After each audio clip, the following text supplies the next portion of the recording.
We'll call our first meeting for September back into session.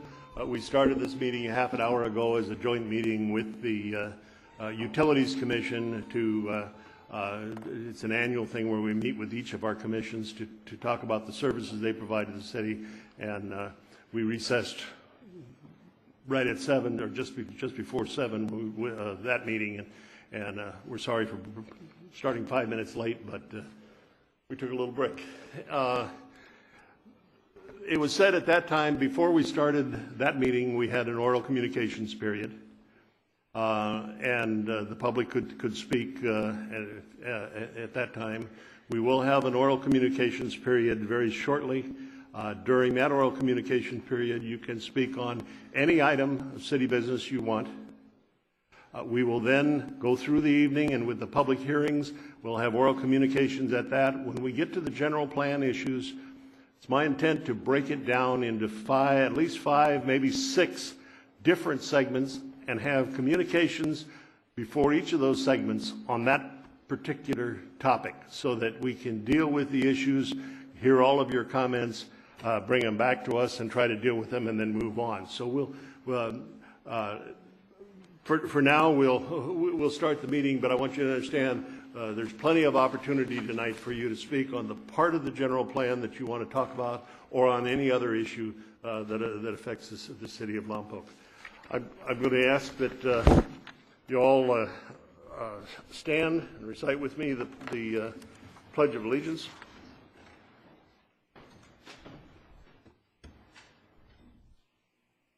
Follow me, please. I pledge allegiance to the flag of the United States of America and to the republic for which it stands, one nation, under God, indivisible, with liberty and justice for all. Seated. The agenda does not show an invocation, a representative of the Ministerial Council. I guess we had none come forward tonight, but it doesn't mean we've dropped this. We will try to make sure that there is someone on the agenda in the future to lead us as a prayer as we start our meetings. Proclamations. I had a presentation that I made to the Victory Outreach Men's Home last week.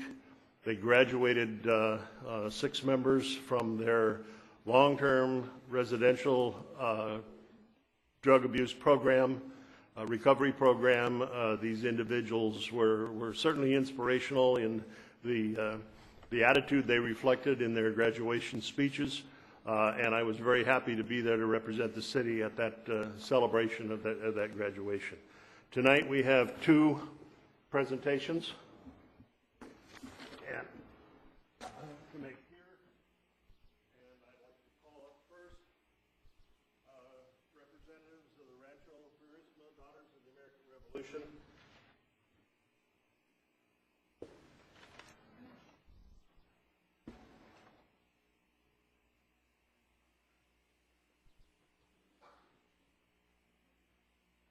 Don't have the bifocals, they broke, so I either take these on and off all night.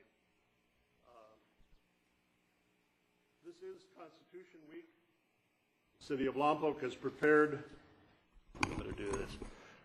prepared a proclamation declaring this Constitution Week, recognizing the fact that September 17th marks the 223rd anniversary of the drafting of the Constitution of the United States of America by the Constitutional Convention. And whereas it is fitting and proper to officially recognize this magnificent document and the anniversary of its creation, and whereas it is fitting and proper to officially recognize the patriotic celebrations which will commemorate this occasion, and whereas Public Law 915 guarantees the issuing of a proclamation each year by the President of the United States of America, designating September 17th through September 23rd as Constitution Week. Now, therefore, I, Mike Szyminski, Mayor of the City of Lompoc, do hereby proclaim September 17th through September 23rd to be Constitution Week in Lompoc, and I ask our citizens to reaffirm the ideals of the framers of the Constitution that they set forth in 1787. and I signed this, and I'm happy to present it. Thank you very much. And would you like to say anything? I want to thank the mayor for presenting this. My name is Peggy Homer. I'm the regent this year for the Rancho Purisma chapter of the NSDAR, and we appreciate your support. Thank you very much. Thank you very much for what you do, too, for it. Thanks very much.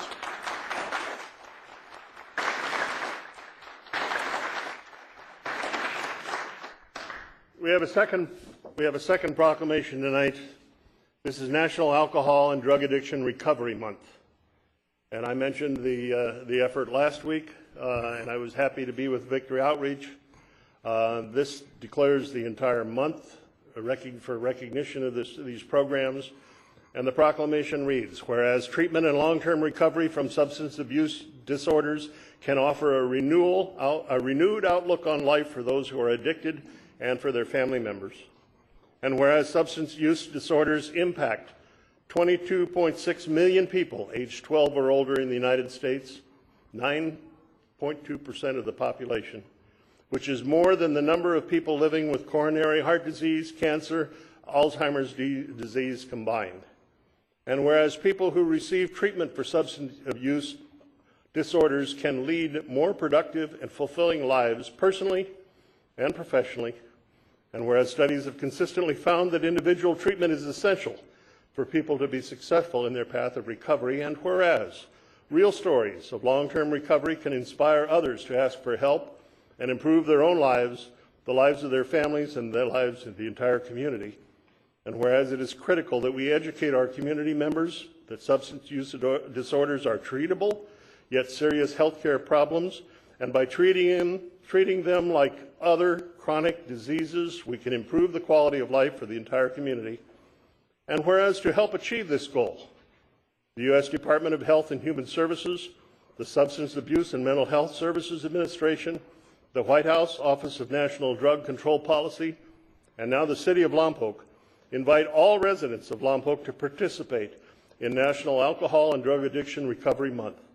Now, therefore, I, Mike Szyminski, Mayor of the City of Lompoc, California, do hereby proclaim the month of September 2010 as National Alcohol and Drug Addiction Recovery, and encourage all citizens affected by the alcoholism and drug use to observe the month with appropriate programs, activities, and ceremonies supporting this year's theme, Join the Voices for Recovery, now more than ever. In witness hereof, I've signed this proclamation, and I'm very pleased to present to Coast Valley. My name is Robin. Robin from Coast Valley. Would you like to say something? Every day, untold numbers of members of this community get up and they say to themselves on some level, for today, I will not use. For today, I will not drink.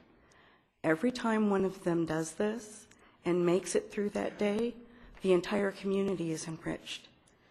It makes it easier the next day for someone else to look at that success and possibly try to achieve their own.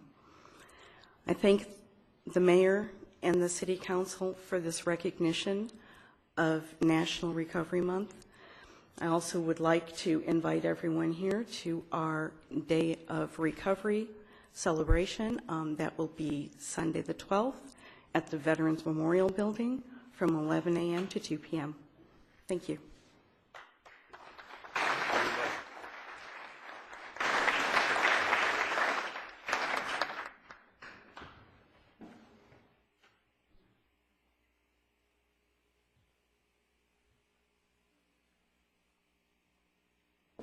And we'll go now to the oral communications period, where we invite the public to come forward and speak to us on any item of city business they might want to. And as I said earlier, if it's items that are specifically on the agenda tonight, other than items that are on the consent calendar, you'll have an opportunity to speak to the item when it's brought up. If you want to speak on an item on the consent calendar, these are the routine items that will all be taken on one motion. This is your only chance to speak on those items. Thank you. When is a good time to speak on the Bailey Avenue? That will come up later on this evening, and we'll be specific on that. And And I'm reminded that I didn't go into other council comments. I'll do that after oral communications, if you don't mind. I'll go back for other oral comments and announcements by the council. Yes, sir. John Lynn, City of Lompoc. Mayor, Council, I asked you to make a small procedural change regarding the public hearing item number 7. As this item actually contains 3 separate topics which require focused council consideration and will have extensive public comment, I believe the question should be divided. This would allow 3 separate public comment periods. This would also afford the council the opportunity to consider the public comment and then deliberate on each issue without the confusion of hearing 3 diverse issues simultaneously. I believe this approach would also allow the public to better understand the individual issues and the testimony in the council consideration. Thank you. Thank you, Mr. Lynn. I have, I think, already indicated that we are going to break these into segments. We are going to allow at least 4 different and probably 5 different public comment periods during the hearing of item 7. I will also state that with, unless there's objection to the rest of the council, I will move item 8 ahead of item 7 so that this item, which shouldn't take us very long, can be done with, and then the remainder of the evening can be devoted to item 7. Yeah, Mayor and Council, 2 things. One is that my son's going to be happy to see the flag flying. He'll be coming back from his 4th tour in Iraq next month. He's been there. He spent more time in Iraq than he has in Georgia in the last 6 years. The other thing I have is that a while back the waste materials were said that nobody going up there is going to have to pay to dump your trucks, no matter if you had them segregated or not. My concern is, as a landowner in Magdalena Canyon, the people are dumping their garbage that used to go to the dump alongside the road. I got somebody dumped a truckload of branches and such that used to go to the dump. We had this problem many years ago, and then when the city decided that if you segregate your parcel, you wouldn't have to pay for it. They have changed that, and now the landowners around the city of Lompoc are getting the effects of people not wanting to dump at the dump site. And so I just want to bring that up. You may want to someday look at that again, because we're tired of being your garbage dump. Thank you, Mr. Holmdahl.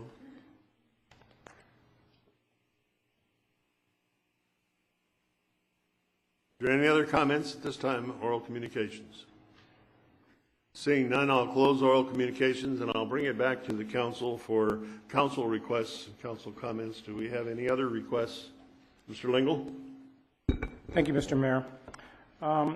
Sometime in the near future, the Caltrans, California, will be installing a roundabout on Highway 246 at La Purisma Road.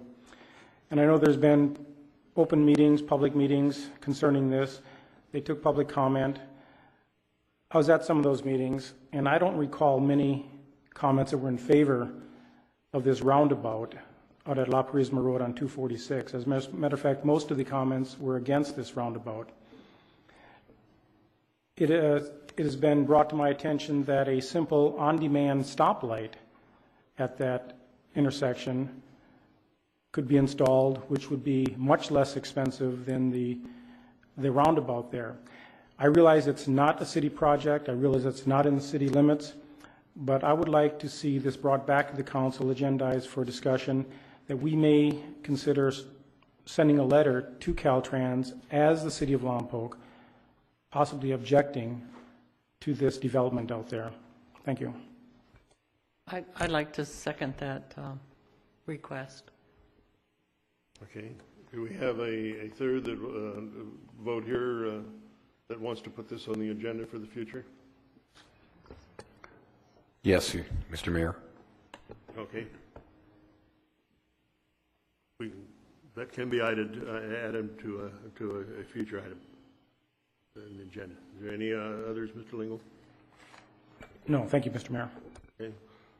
Mrs. Martiner? Thank you, Mr. Mayor. I would like to thank the Chamber of Commerce and the Police Department for actually having a wonderful Friday evening in Old Town, the Old Town Market and Cruise Night. It was very enjoyable, and I am happy that it happened. I wish we would have had the Old Town Market for more Fridays than just that one, but I really like to thank both of those organizations. Thank you. Mr. Durham. Well, I'd like to back Councilman Martner's statement. Just to let you know, we had 189 vehicles cruise Friday night from 5 o'clock to 7, and I think the police department actually had to tell people to get off the street at 7:15 because they still wanted to cruise. It was a great evening, a lot of participation. I want to really thank this community. I don't know why we have such an echo tonight, but we do, don't we? I want to thank this community for their support. Sorry, Stacy. With the Special Olympics, because Saturday was an outstanding day also. I know the Chief of Police, Mr. Dabney there, had a good time running around in his golf cart, saying hi to everybody, and we had a great turnout. So I really want to applaud this community and the Special Olympic members, because we had a young man by the name of Corey ride with us that, boy, if you ever wanted somebody to hand out stickers, he's the man. That young man loved it. But I want to give a special thanks to Sergeant Harry Hyatt, because if it wasn't for his ungodly number of hours putting in to this program, the Special Olympics Car Show, it wouldn't be happening. So, Harry, if you're listening, we love you. You did a great job. Sorry that they've already left, but Mr. Smith, Mr. Kevin Smith, who's the director of Zona Seca Youth and Family, it was kind of alluded to that this Sunday is going to be Recovery Month at the Veterans Building. I hope everyone takes at least a half an hour to an hour to come over and visit this activity. We did it last year, and we had a great turnout from all agencies throughout the county. It's a great awareness, and it shows our support again. And it is something that needs to be shown that we do support them. Thank you, Mr. Mayor. Thank you. There's no other comments. We'll close the the comment period for council members and move on to the consent calendar. Next item on our agenda is the City Administrator's Executive Director's status report and any staff requests and an announcement. Ms. Barcelona? I have nothing to report tonight. Thank you, Mr. Mayor. Thank you. And our next item is for the council requests themselves, the council or redevelopment agency requests. And the first one on the agenda is a request that Councilman Lingle made a couple of weeks ago, that we consider the Honor and Remember flag in the city of Lompoc on special days. We have a presentation from Dan McCaffrey, our Park, Recreation, and Urban Forestry Director. Mr. McCaffrey.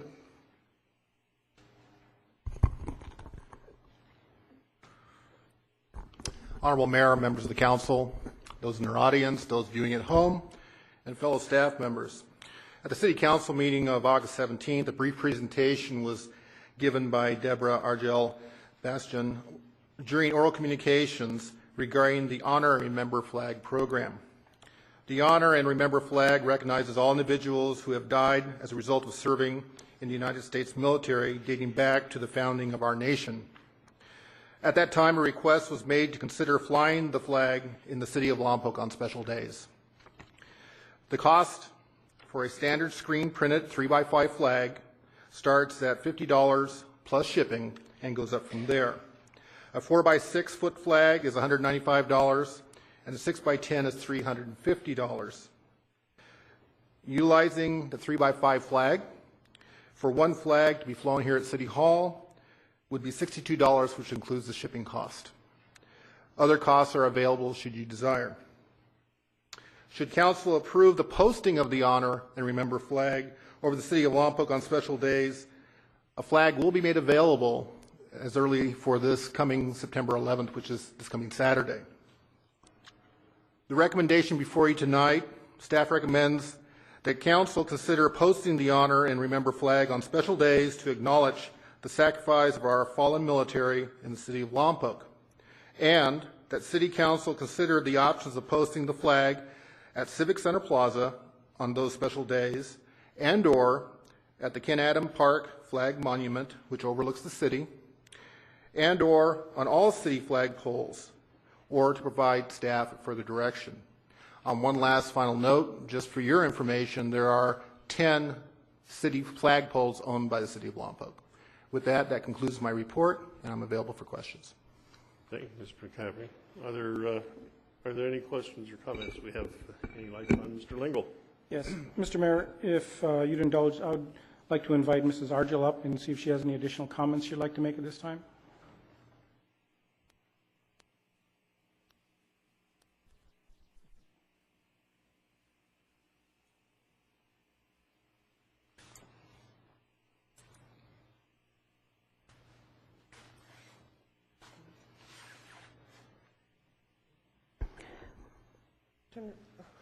Sorry. There we are. Thank you, Mayor and council members, for allowing us the opportunity again to speak before the City Council. This flag, the Honor and Remember flag, was developed by a Gold Star father, someone who lost his son in the war, the same year I lost mine, 2005. Mr. Lutz is now on a 50-state tour. Tomorrow morning, Governor Schwarzenegger will be presented this flag to fly over the Capitol on 9/11. It's also in Congress at this time, and we hope that it will be passed very soon. I wanted to point out that not only does the flag represent those that have fallen, but the blue star, the blue outline represents those that are in service to the country right now, as well as the folded flag that represents not only our fallen in the military, but many fire stations, police stations, and so forth have adopted this flag because we honor also the first responders that have fallen with a folded flag and the flame of eternal remembrance in the center. I just wanted to quickly share that last time I came before the City Council, I shared that I had not been in this chamber in over 5 years. I was called in approximately a month after my son's death in 2005 because the city wanted to honor Derek, my son, and Mitch Lane in some way.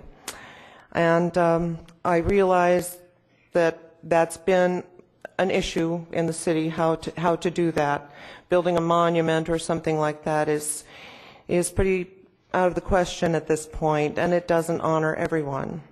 I would much rather see this flag flown. I didn't come back to the City Council because, of course, that kind of got shuffled to the bottom, and it was very, very painful for me at that time, and also Mrs. Lane. We've just asked that our sons not be remembered with anything that you can step on or sit on. This flag honors all of our fallen, all of our service members that are now in service. And the honor part is the blue part of the flag. The remember is for those that have fallen, which includes our first responders. I really appreciate your time. I do have the flags, and I can save that shipping. So we will be having these flags at our event on 9/11 at the Elks Lodge, and I also have them. Thank you very much for your time, and I really appreciate, Councilman Lingle, your work on this and helping us to get this passed through. Thank you. Do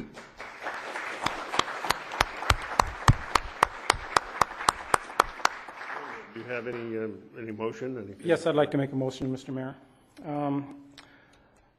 I move that the council consider posting the Honor Remember flag in the city of Lompoc on special days, specifically Memorial Day, Veterans Day, and 9/11.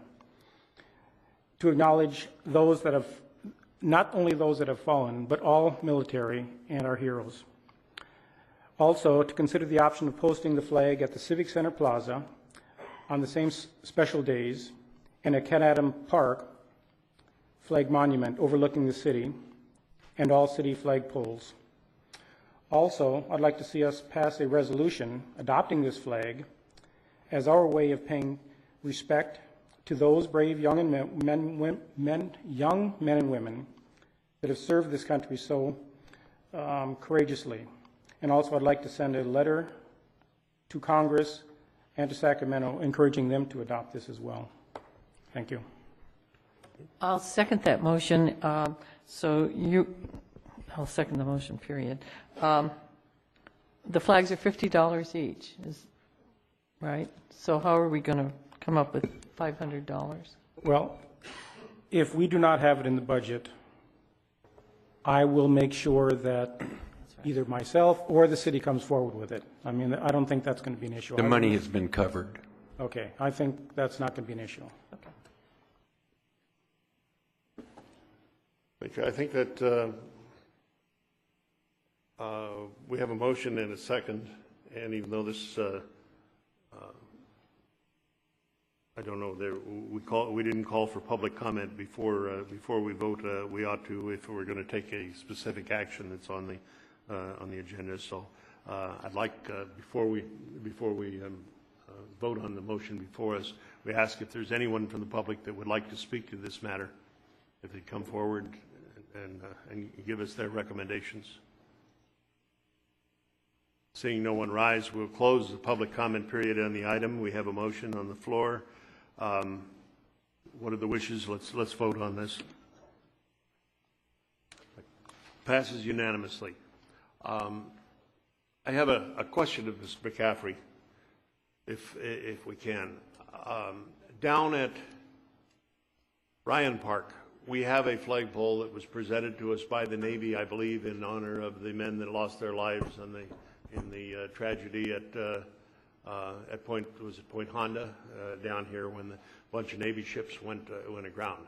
I understand that flagpole has been found to be rusting pretty badly and is somewhat unsafe.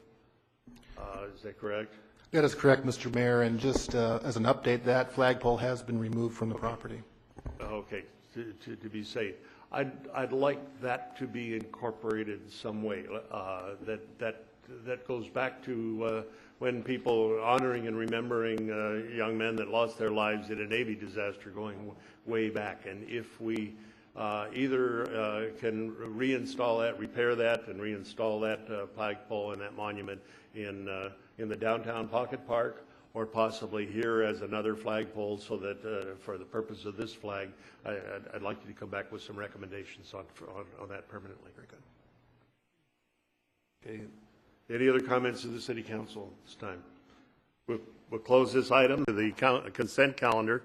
On the consent calendar tonight, we have 6 items that are considered routine. Unless they're polled, we'll entertain one motion to approve them. Ms. Rouget. Yeah, I had a couple corrections to the minutes. Sorry, Stacy, I didn't get to you today. On page 2, under the code enforcement update, under public comment, the lady's name was, instead of Frances Milligan, it was Frances Milliot, Miliate. And then on page 6, under the construction contract for the bike path, the council member was myself. It says council member asked. Okay. Thank you. Any other comments or questions on the consent calendar? I'll entertain a motion then to approve the items on the consent calendar. I move that we approve the consent calendar with the revisions that Councilmember Rouget. I'll second. It's been moved and seconded. Let's cast our vote. Those 6 items are approved unanimously. I'd like at this time to skip item 7 on the agenda and go to item number 8. As we suggested, this one should be again much quicker than item 7. So, Larry Bean, would you like to come forward and present this? Mayor, council members, members of the public. Item 8 concerns increasing the city administrator's contract change order authority for our Chevron Energy Services contract. In September of 2007, City Council approved a contract with the Chevron Corporation to do many energy-related improvements throughout all of city facilities for a sum of $5,568,982. While this is a very large contract. There was a provision in the contract to cover change orders. There was no change order authority given to Public Works Director, City Engineer, or the City Administrator, so we've had to come back. This is the third time to get authority for change orders. This particular request deals with roofing on our break room and print room at the back of City Hall. Part of the contract involved putting two small HVAC units one on each of the rooms in the back of the building. When cutting for duct work for that, the contractor encountered some deteriorated plywood sheathing, roof sheathing in those areas. We had cut 9 duct holes, and in 3 of the holes we encountered some material that obviously had some dry rot in it. The roof consists of 2x10 joist with the plywood over it, and then covering that is about 8 to 10 inches of lightweight concrete, and then build-up roofing.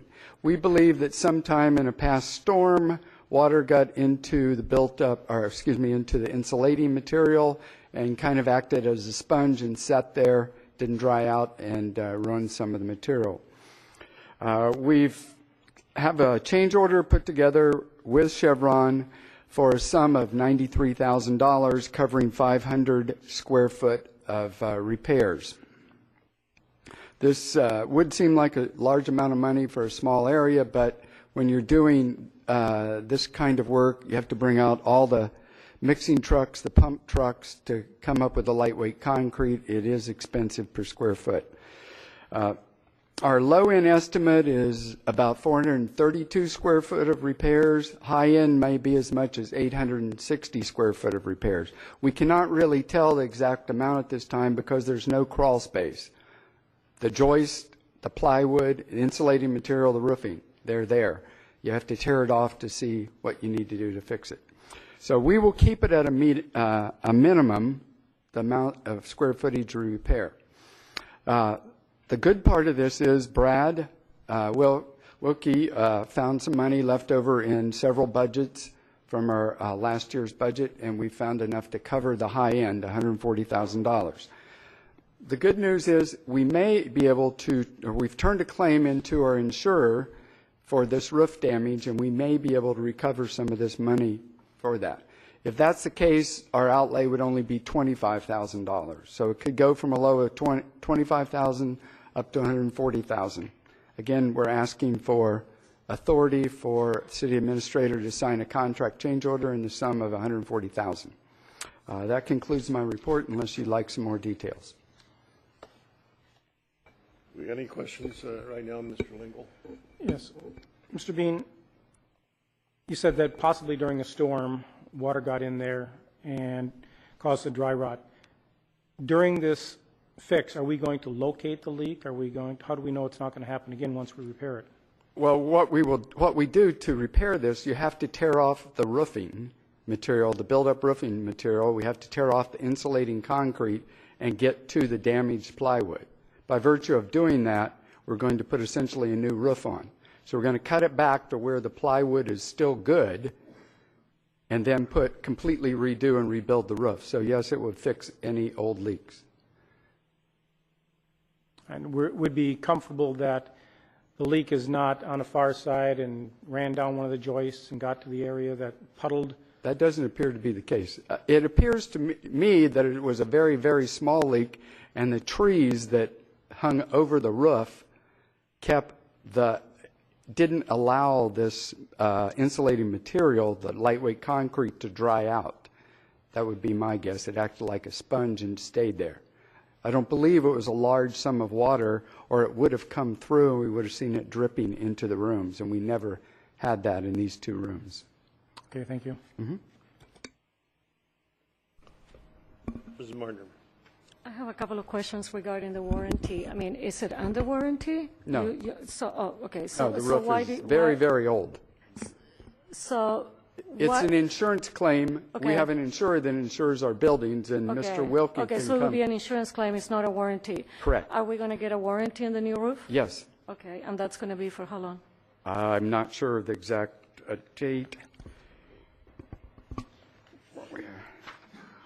This work will maintain the existing warranty. We had repairs on this roof some time ago, and it would maintain that. Okay. So for $140,000, we better get some warranty on this, I would think, right?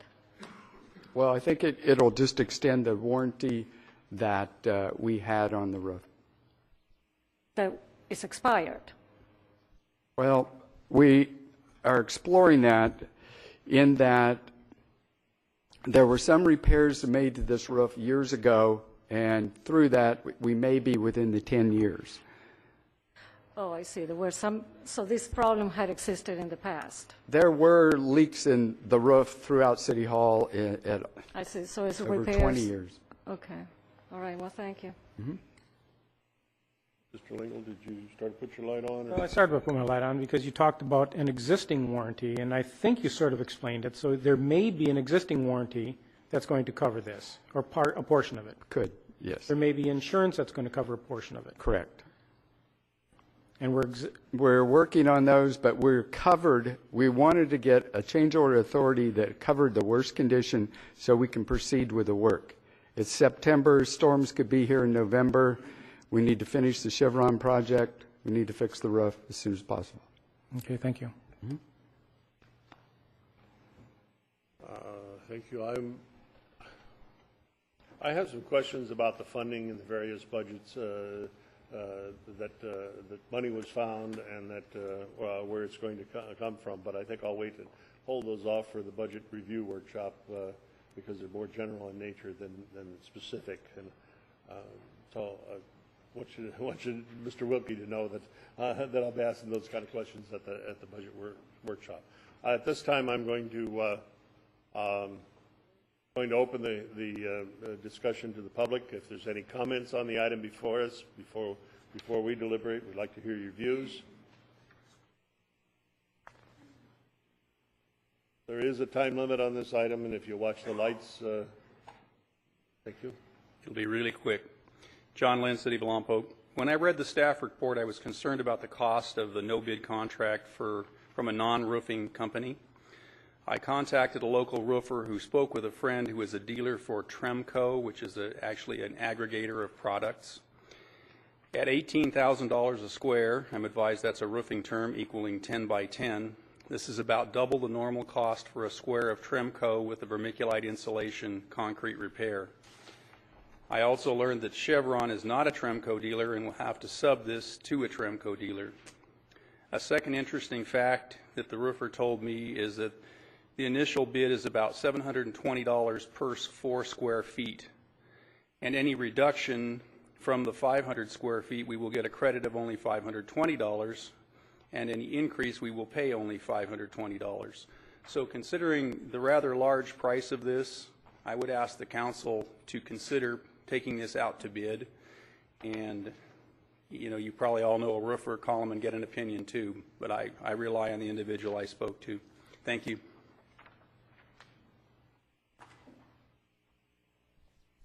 Thank you, Mr. Lynn. Is there any other questions or comments from the public?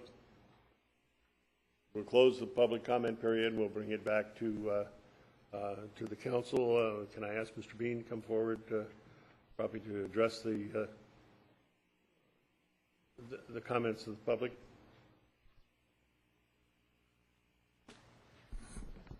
Sir? No, we did not put this out to bid. This is a Chevron energy contract. They design and build, and part of the cost is getting a building permit and designing and overseeing and managing the work. So I don't know that it equates exactly to a proposal by word of mouth of what it should or shouldn't cost. Mr. Bean? Mm-hmm. Got a question. Mr. Bean? Yeah. Don't run. Yes. How long would it take, on an average, to put it out to bid? Since this is on the order of over $130,000, it would take at least 30 days for it to be out to bid. We would have to put together the bid specification, essentially a set of specs and plans, and then put it out to bid. It'd be out 30 days. Then once we got the bid in, it'd be 2 weeks before he could bring it back to you and get it approved. So you're talking about, what, 3, 4 months? It'd probably be 2 months before we'd start work on it. So we're going to get wet while we're waiting for the bids. Possibility, yes. Thank you. Yeah. Also, Mr. Bean, we signed a contract with Chevron, right? Correct. And under that was this work and a lot of other work in the city. Correct. In your report, it's listed, there's work all over Yeah. the city at every facility, every park. So like 20 or maybe 30. Numerous locations, right? Right. So if we say, oh, sorry, right now we want to take it out to bid, what would that do to our contract with Chevron? Well, they would have to wait. J.R. Bartow is doing the heating and air conditioning work, and they would have to wait. There would be probably some amount of money that Bartow would want to pull off the job. Chevron would then bill us for that, et cetera. There's some unknown costs there to stop the work. Right. So it would not behoove us to go ahead and do this, in your opinion? No, in my opinion, we should go ahead and try to finish the work Finish up. the contract, We know it's higher per square foot than if you put out, a 10,000 square foot building to do the whole roof. Yes, this is much higher because it's a very, very small amount of work. Okay, thank you. Mr. Lingle? Just for clarification, this project is not part of the contract with Chevron. This is an additional item that came up as an unforeseen. Correct. The Chevron contract spoke to all the new work, and I'll make a real small example.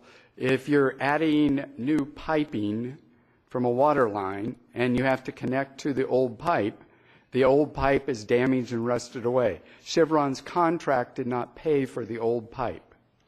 We had to pay for fixing the old pipe so that Chevron can connect to it.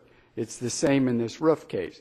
They were paying to cut holes in the roof, put new ducting, new air conditioning units on the roof.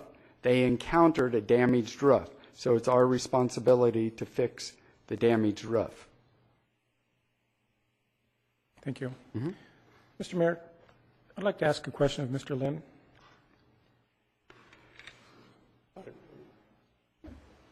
Mr. Lingle, go ahead, Mr. Lynn. Your source, did they give you any indication of what the cost would be or what it should be? The contractor who my source spoke to, who does a lot of Tremco work, indicated that it was approximately double what he would traditionally be paid, and he indicated he'd love to have the job if we wanted to give it to him. Okay, thank you.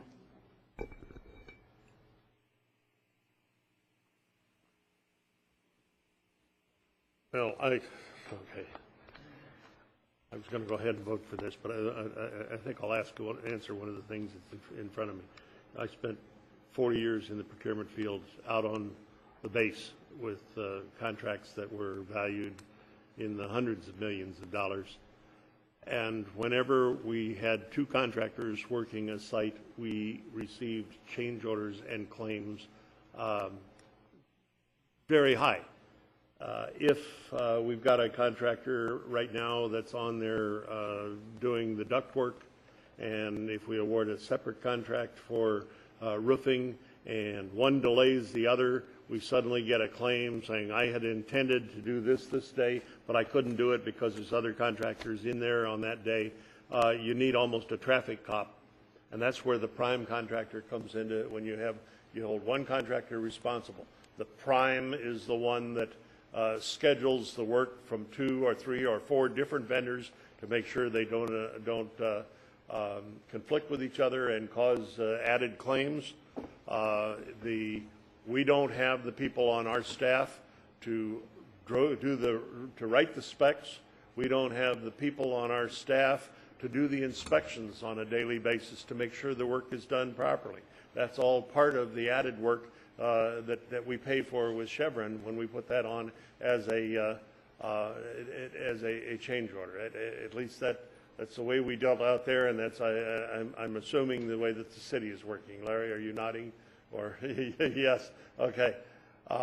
So that plus any roofing material or any roofing situation where we're subject to weather and other things, I don't think that that we just look at the basic cost. And I know in my field, when I was a contracting officer for the Air Force, we were criticized for buying a $900 hammer and a $1,200 coffee pot for airplanes. And we went back and audited it, in every one of those, they were justified. It was a special design coffee pot to fit into a particular location on the C-5 aircraft, and it was handmade, not off the shelf from the local hardware store. But when you get into procurements like that, I don't find a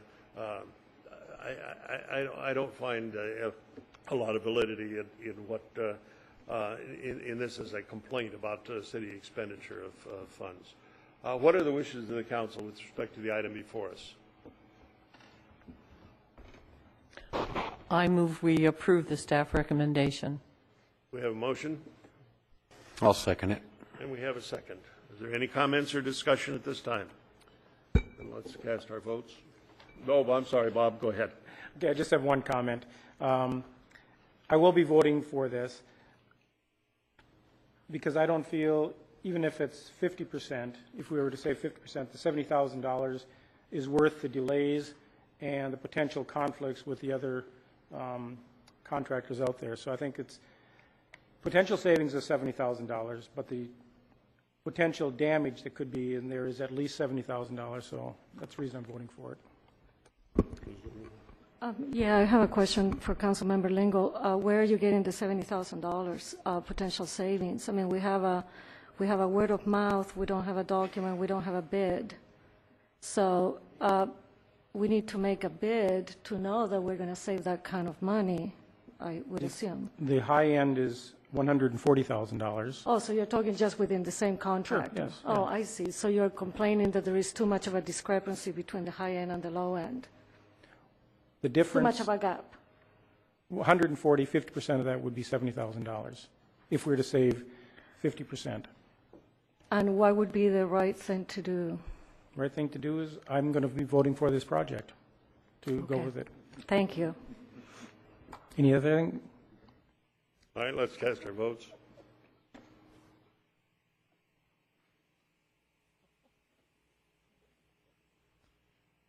And that matter passes unanimously. Time we will turn to item number 7 on the agenda. And let's see, the data that we studied on this fills, in my case, I put them in smaller books, and I have 4 of them. So let me turn to the right one first, and then call Lucille Breeze to come forward. Okay, here we go. Yes. Good evening, Ms. Mr. Mayor, Breeze. council members, members of the public. This is a hearing for the council consideration of Planning Commission recommendations for the EIR prepared by Rincon Consultants for the City of Lompoc Comprehensive General Plan Update. The study area evaluated in the final EIR consists of areas within the current city limits and 4 potential annexation areas. Additionally, we would be looking at a general plan amendment to adopt the Phase 1 general plan elements. Those include the land use, circulation, and housing elements, as well as amending the City of Lompoc land use element map, and zone change to amend the City of Lompoc zoning map to achieve consistency with the land use element map. The recommendation is for the council to receive and review the Planning Commission recommendations and to hold public hearings. As you mentioned, Mr. Mayor, we have listed the individual in your staff report the individual resolutions and ordinances that we are requesting the council to consider and adopt as part of the hearing.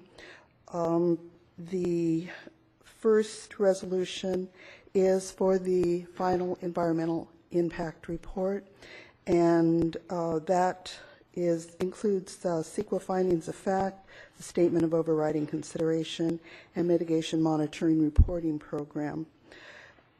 We would request that the council review that. We do have with us this evening Mr. Richard Dalton of Rincon Consultants. His firm prepared the document for us, and he is here and will make a presentation of that particular of the EIR first before we proceed with further discussion on the rest of the requests. I would just like to note that following distribution of the staff report last week, we did receive a considerable amount of supplemental information, which was provided to the City Council. We did submit a list to you this afternoon that shows the additional information that we received, and this information is as well. Sorry. Additionally, this information is available for public review on the city website as supplemental information, and it is available at the city library and here at City Hall at the planning counter if anyone does not have access to the internet. So we do try and provide that information. Let me summarize what I think I heard and understood here. We said we were going to break this into segments. The first segment will be just the consideration of the environmental impact report. It's our duty to review the report, to review all of the procedures that were used, to obtain public comment, to look at each of the impacts in the general plan amendment that might be caused by the project itself, and be assured that they've been considered, mitigated if need be, and then we have to determine that process, that EIR was adequate under the law. If we can't determine that the process was adequate, we don't go any further. We can't go on and discuss any of the other items on the agenda because the analysis of that has to be through an adequate, and not inadequate, through an adequate EIR. So we'll confine this phase of the hearing just to the EIR, whether we believe the processes were proper. We believe that the written document, the final document in the EIR is adequate. And then from there, we'll go on and discuss some of the issues that are proposed in the general plan. So if we open this for public comment, we'd like your comments only on whether you think the process we used, whether you find any fault with the EIR itself. Yes. Summarize that correctly, June? Is there anything you would want to add to that? The EIR can be considered separately if you would like to do it that way. In some ways, the EIR, the general plan are kind of intertwined. The general plan consideration certainly is dependent on the EIR. It may be a little bit difficult for some people to comment on one without also talking about the other. If you speak on the EIR, you can come back and speak when we talk about the proposal to annex River Park, and then you can come back again to speak when we talk on the proposal to annex south of town and so forth. That's a determination of the chair tonight. We try to confine the comments to the individual segments that we're dealing with. So, Ms. Martner? Mr. Mayor, I have a question. This stack that we received today, it's comments. Some of these comments are regarding the EIR, correct? Has anybody reviewed this stack of papers that we received today? There are a variety of comments that have been submitted, and staff has read through them. So my basic problem here is that if there is documentation in here, comments regarding the EIR, council members are not aware of it at this time because we haven't had a chance to read them. Is that correct? Is that a true statement? So what do we do about that?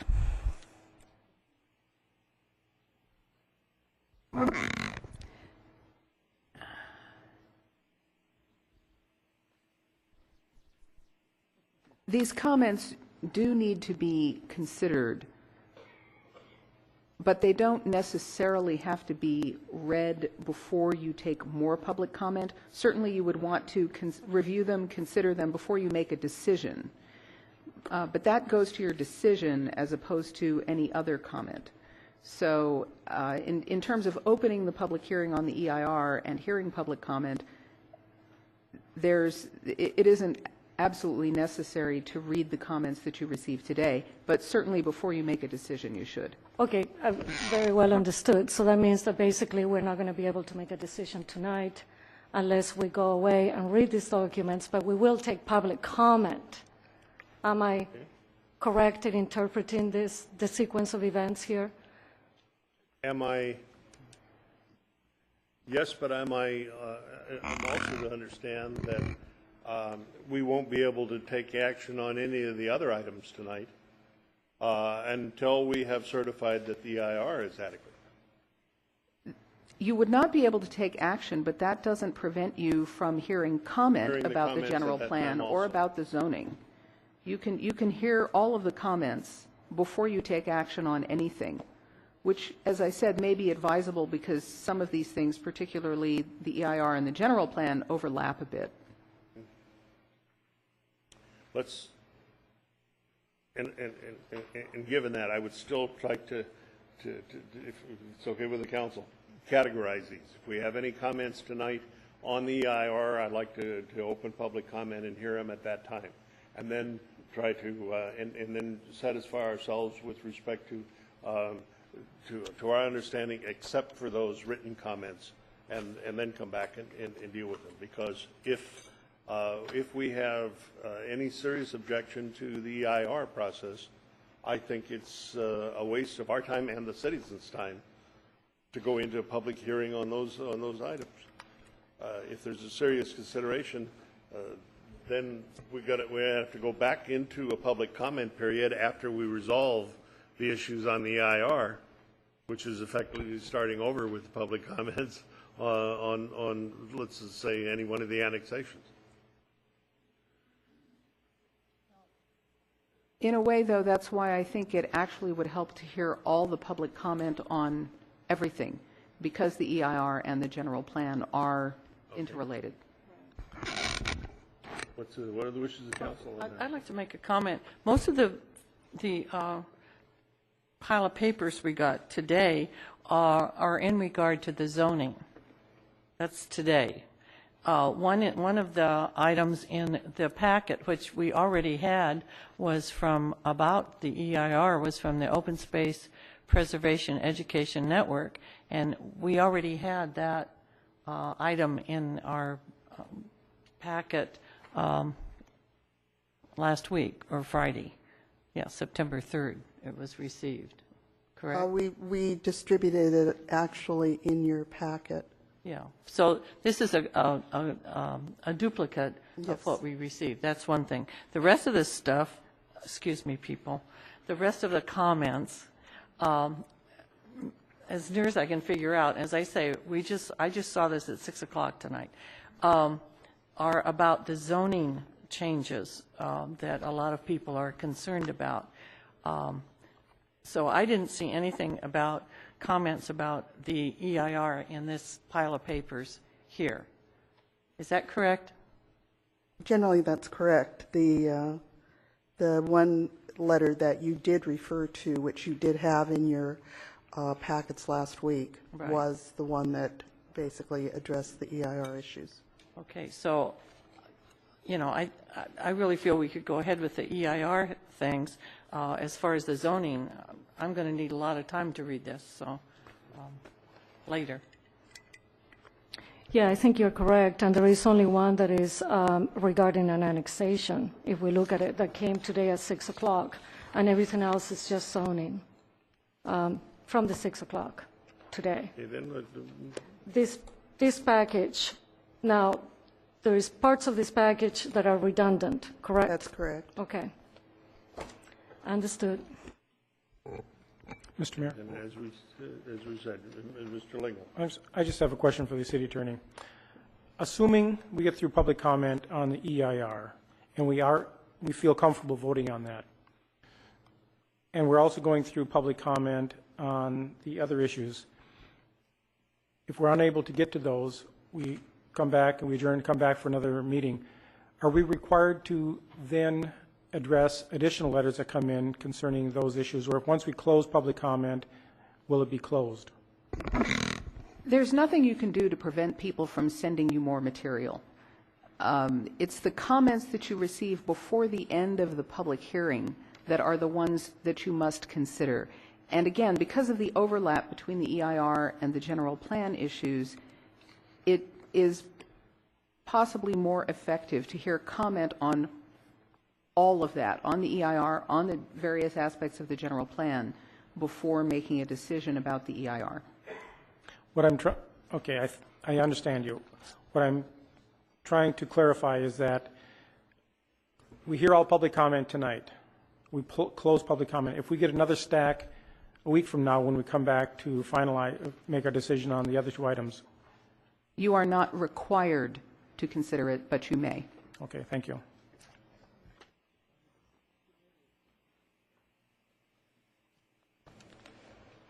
Okay. I'm going to ask how the council feels. I'd like to proceed and try to get the EIR clarified tonight and lock it down. I agree. I agree. Okay.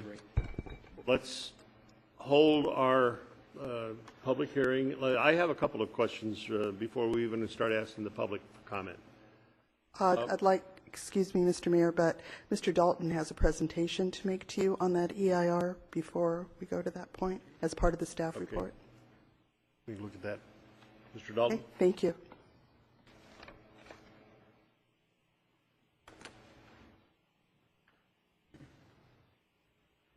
Good evening, Honorable Mayor, members of the City Council, and the public. I'd like to just back up just a little bit and give some background regarding the process, and we've kind of covered this a little bit already, the agenda today, before I move on to a discussion of the environmental impact report. I really just want to summarize the process and major conclusions of the EIR before we get into a discussion of it. So the agenda tonight, to receive and review Planning Commission recommendations, open the public hearing and take public input, and then the requested City Council actions before you tonight, as you mentioned, beginning with certification of the final EIR, and as you correctly noted, the subsequent actions can't take place unless there is a certified EIR. Following that, a consideration of the General Plan Amendment to adopt the Phase 1 elements. Recall that the process was broken up at the outset of the program to two different phases. The first phase consisting of the land use, circulation, and housing element. All of those are state-mandated elements, and that was done in order to facilitate timely adoption of the housing element to meet state-mandated timeframes. There will be a second phase to the general plan update that will consist of the remaining mandatory elements as well as the non-mandatory elements, and then a zone change to amend the zoning map for consistency with the land use element map. So just to briefly summarize what the three elements are all about, for Phase 1 of the general plan update, the land use element deals with the community's vision for development through the planning horizon, which we've defined as the year 2030. It deals with the location, the intensity, the type, and the character of future growth and land use in the city. A circulation element outlines the transportation network that would be necessary to support that development that's identified in the land use element. And a housing element implements the different types of housing envisioned by the land use element. So they really are best described and discussed comprehensively as they all interrelate very directly.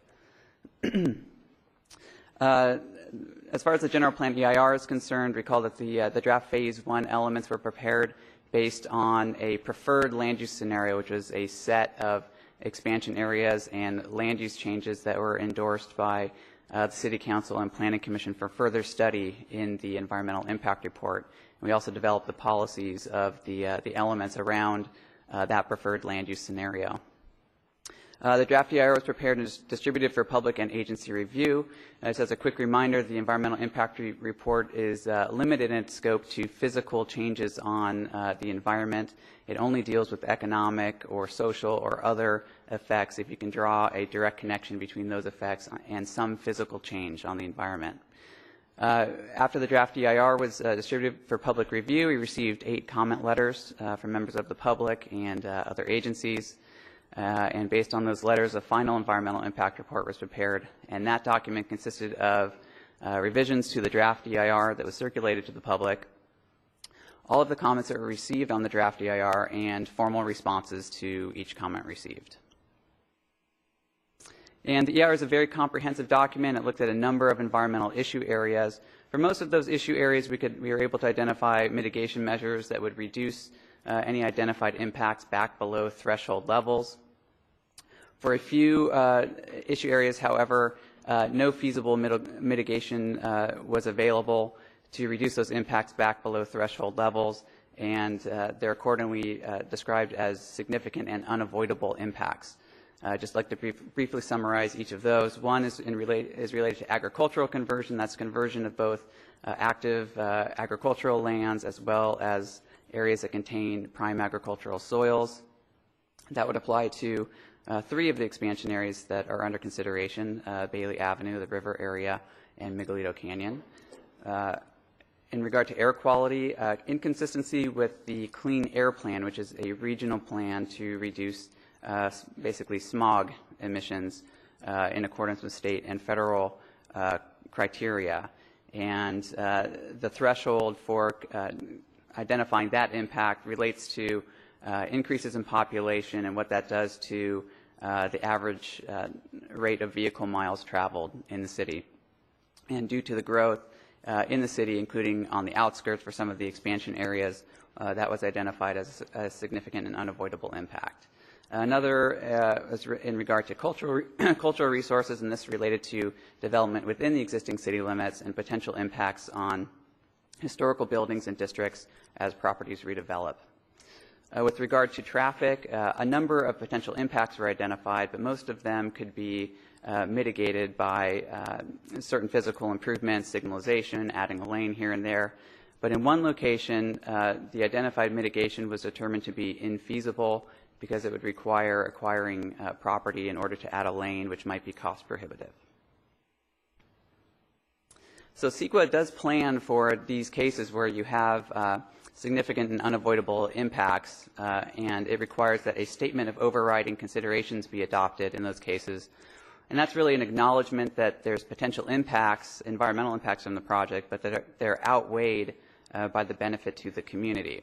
So the process allows for a balancing of environmental goals with other considerations, such as policy, economic, and social goals, other non-environmental considerations. The Planning Commission action in regard to the EIR was taken on June 23rd, and at that time the Commission adopted the resolution recommending that the Council adopt the CEQA findings of fact, which includes the statement of overriding considerations, adopt a mitigation monitoring and reporting program, which is a program to ensure that the mitigation measures identified in the EIR are carried out, and to certify the final environmental impact report for the general plan update. So the requested City Council action on the EIR tonight is to adopt Resolution 5668-10, adopting the CEQA findings of fact and statement of overriding considerations, adopting the mitigation monitoring and reporting program, and certifying the final environmental impact report as recommended by the Planning Commission. And I will conclude my presentation for the moment, understanding that we wish to take each of these issues in turn, and I'm available to answer any questions. Thank you. Before we open it to public comment, are there any other questions or comments of the members of the council that would like you to make it at this time? Well, I think I have 2 right now. the Planning Commission made a recommendation to us to certify the EIR. But the minutes that we have show that it was a 4-to-1 vote of the Planning Commission. Therefore, one of the Planning Commissioners did not feel that the EIR was adequate. Did that Planning Commissioner give any rationale, any reasons? Is there any? It seems to me if we've appointed a commission, we should hear what they have to say. And there's nothing in here that tells why that person did not want to recommend that we approve this. I don't recall off the top of my head which commissioner it was, and if I don't believe there was a stated reason specific to the EIR. From the Planning Commission these days. They're supposed to be advisory to us. Okay. The second question I have is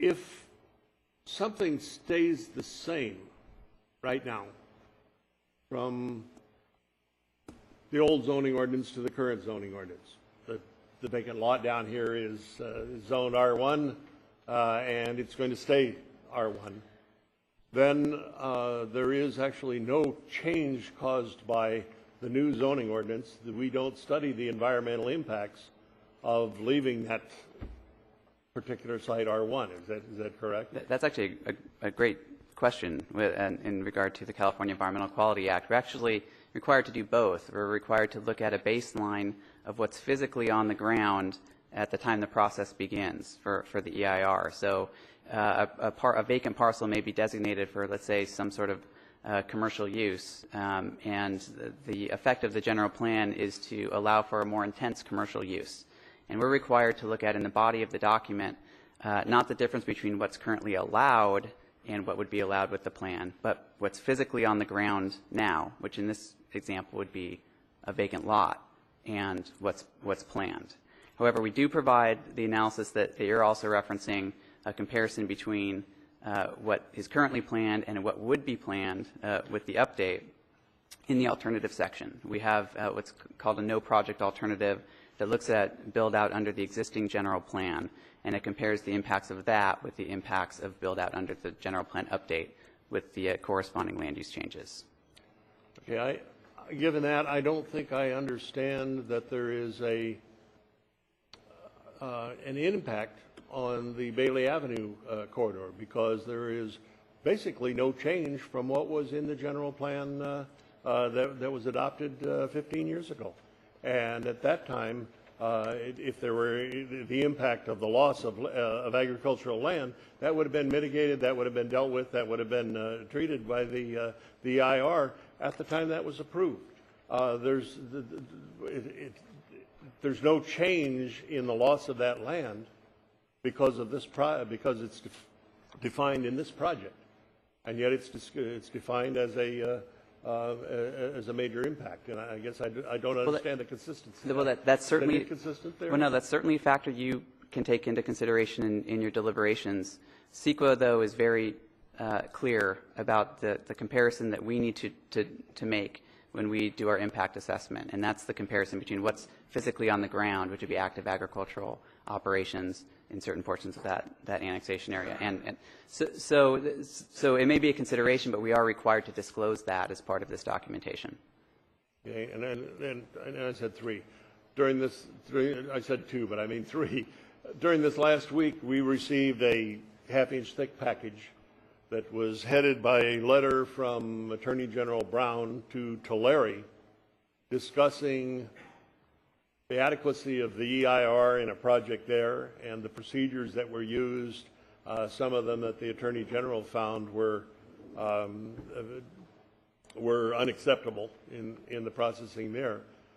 Are any of those conditions, why were we given that? There was no analysis, no one said that those same procedures are being used here, or it's related in any way to what we're doing here, but it's a thick package of additional data to review, and I didn't know why we were reviewing it. It corresponded to comments in that, I forget what the acronym stands for, the OPEN letter. It had some specific comments on the greenhouse gas analysis in the EIR, and they included the Tulare County Attorney General's comment letter on that completely separate process.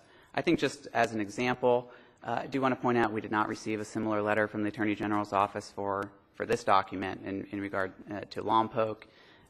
It's obviously not an apples-to-apples comparison, and what Tulare County was trying to achieve with their general plan update and what Lompoc is looking at, but it was all part of a greater comment letter that was commenting on the greenhouse gas emissions analysis and really requesting a different type of analysis than we provided. Greenhouse gas emissions analysis is a growing field, and it's fairly vague and still being defined. We used a certain approach that's been endorsed by several expert organizations. The comment letter is requesting a different methodology that's also been endorsed by the same organization. Okay, that answers are there any, did those answers prompt any other questions here?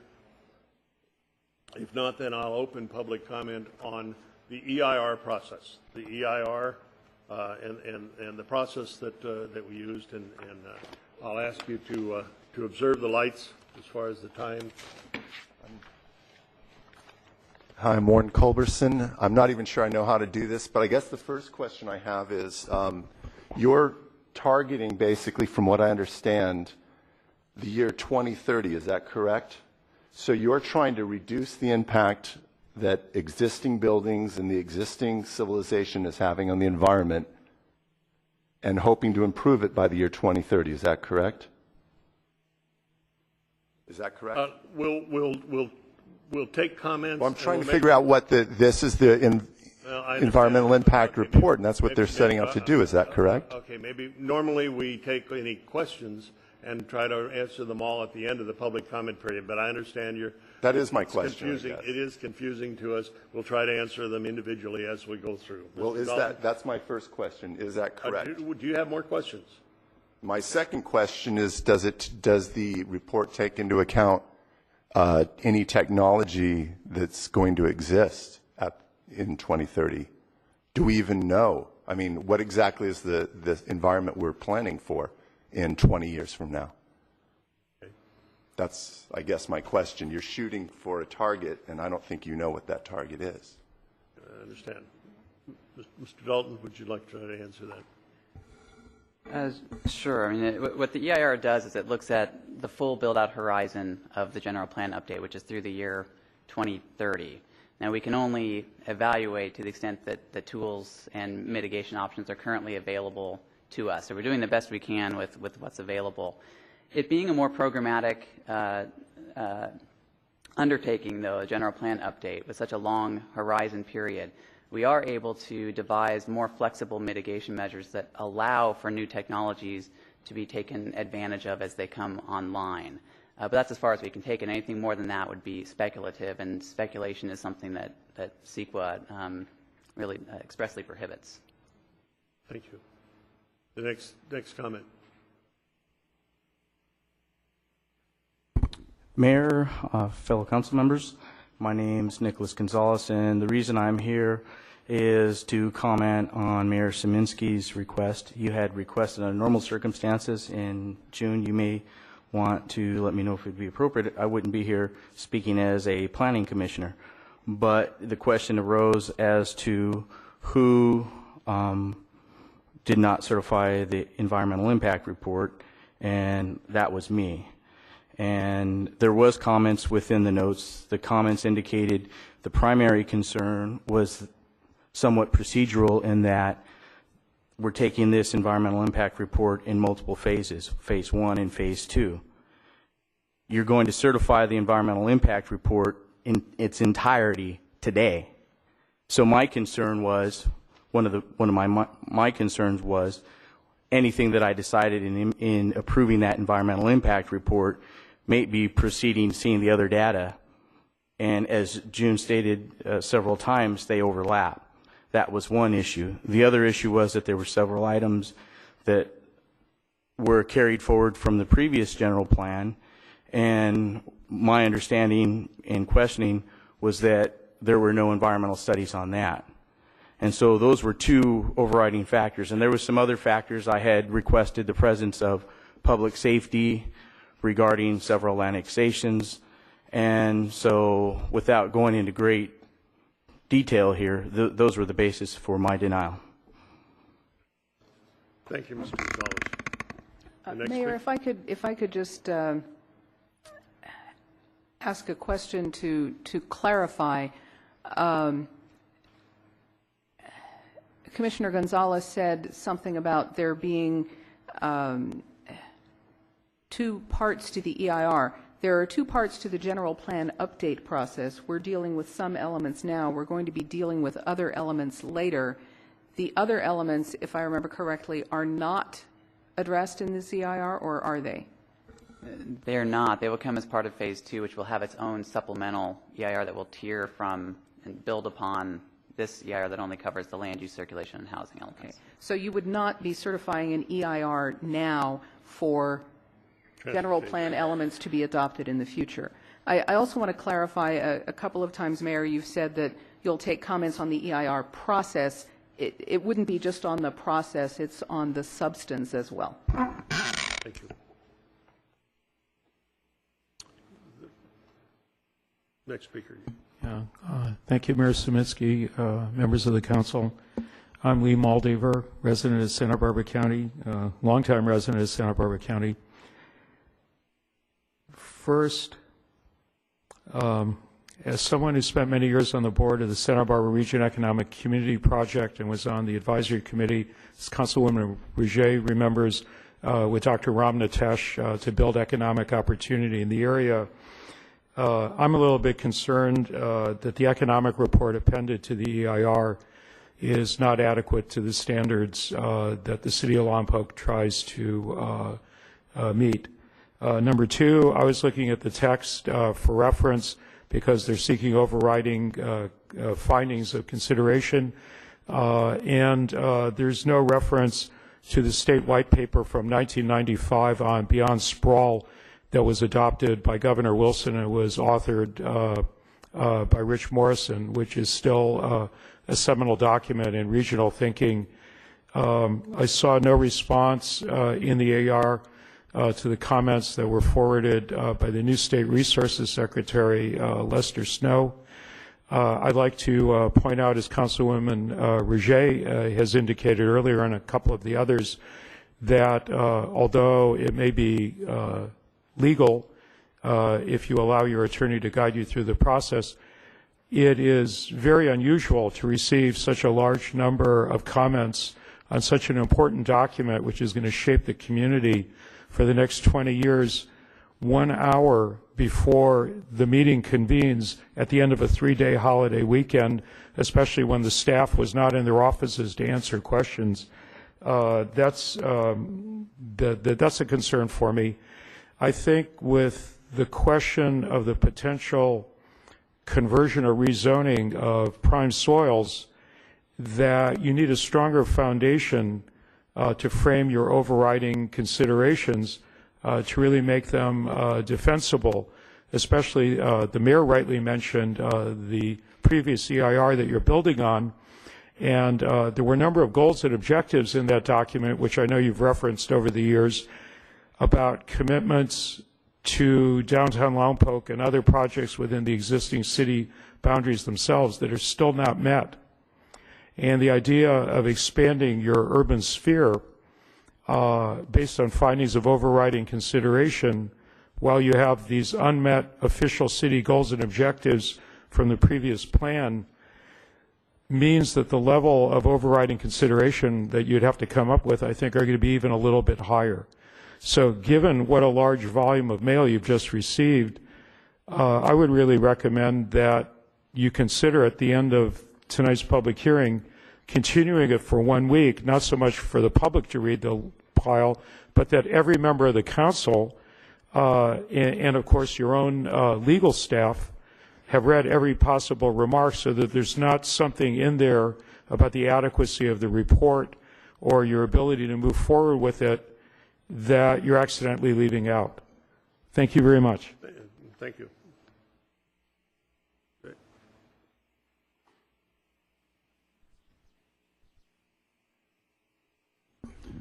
Evening, Mayor, members of the council, Ralph Harmon. before what was just said with Commissioner Gonzalez, I would completely support Commissioner Gonzalez's position.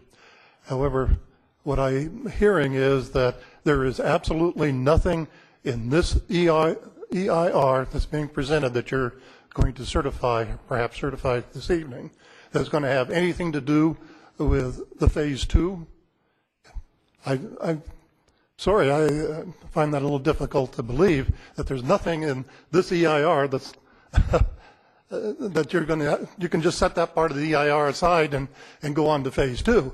I find that hard to swallow, but if that's the truth, then proceed. Thank you. Thank you, Mr. Harper. Any other discussions or comments?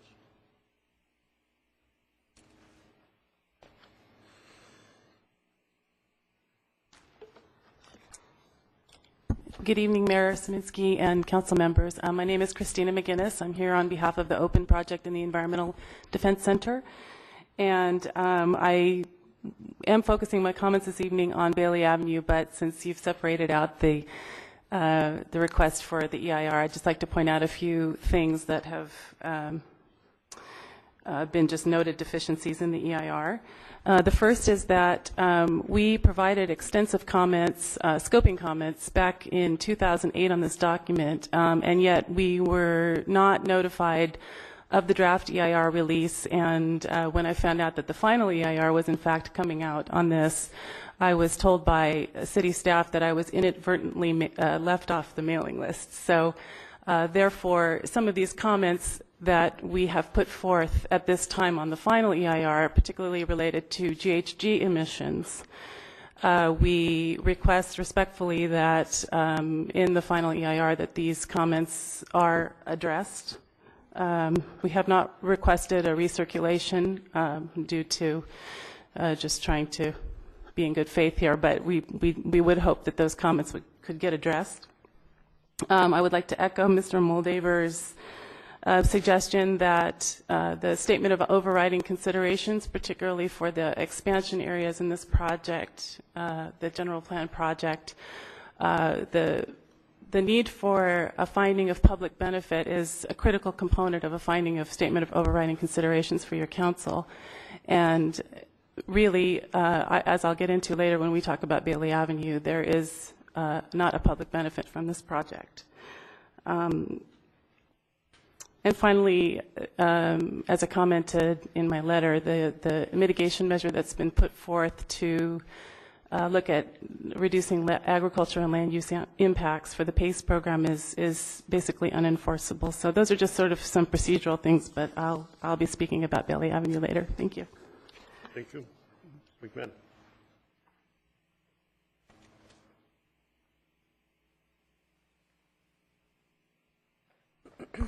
I'm Joy Browder, and I too am here for Bailey Avenue. I have a procedural suggestion, which the gentleman ahead of me just mentioned, about continuing the public hearing.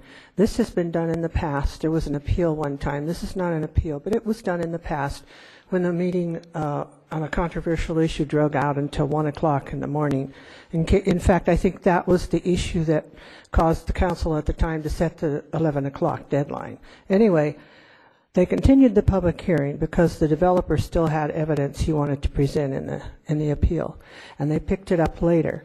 The advantage to the city of doing that in some of these cases tonight, and it would be up to you which you feel comfortable voting on and which you don't, is that any evidence that comes in the meantime can then be considered part of the public hearing if more letters, more packages come in. And if there would be a lawsuit against the city, you'd be able to use that evidence in your lawsuit to help the city. If you had closed the public hearing and some evidence came in that could have been helpful to the city, you will not be able to use that if you were sued by someone and it went into a court case. I imagine the city attorney could affirm that. The city attorney at the time is the one who recommended continuing or not closing the public hearing.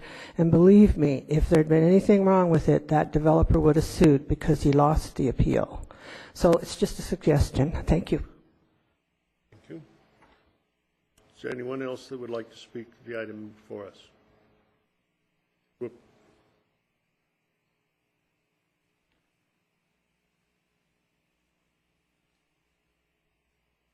My name is Carol Nash, and I've lived in Lompoc Valley for, in January, it will be 50 years, half a century.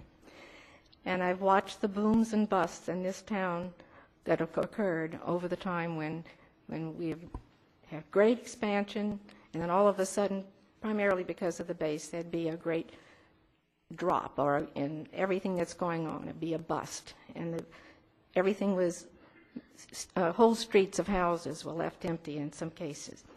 Then in another time, we'd go through this wild expansion again, and another big bust would occur after Challenger. Now the whole nation is in an economic situation that all of us are going to have to dig out of. And I think there's a lot of pain to go around in what's occurring now, and perhaps when the social economics of what we're dealing with today wasn't really taken into consideration while some of the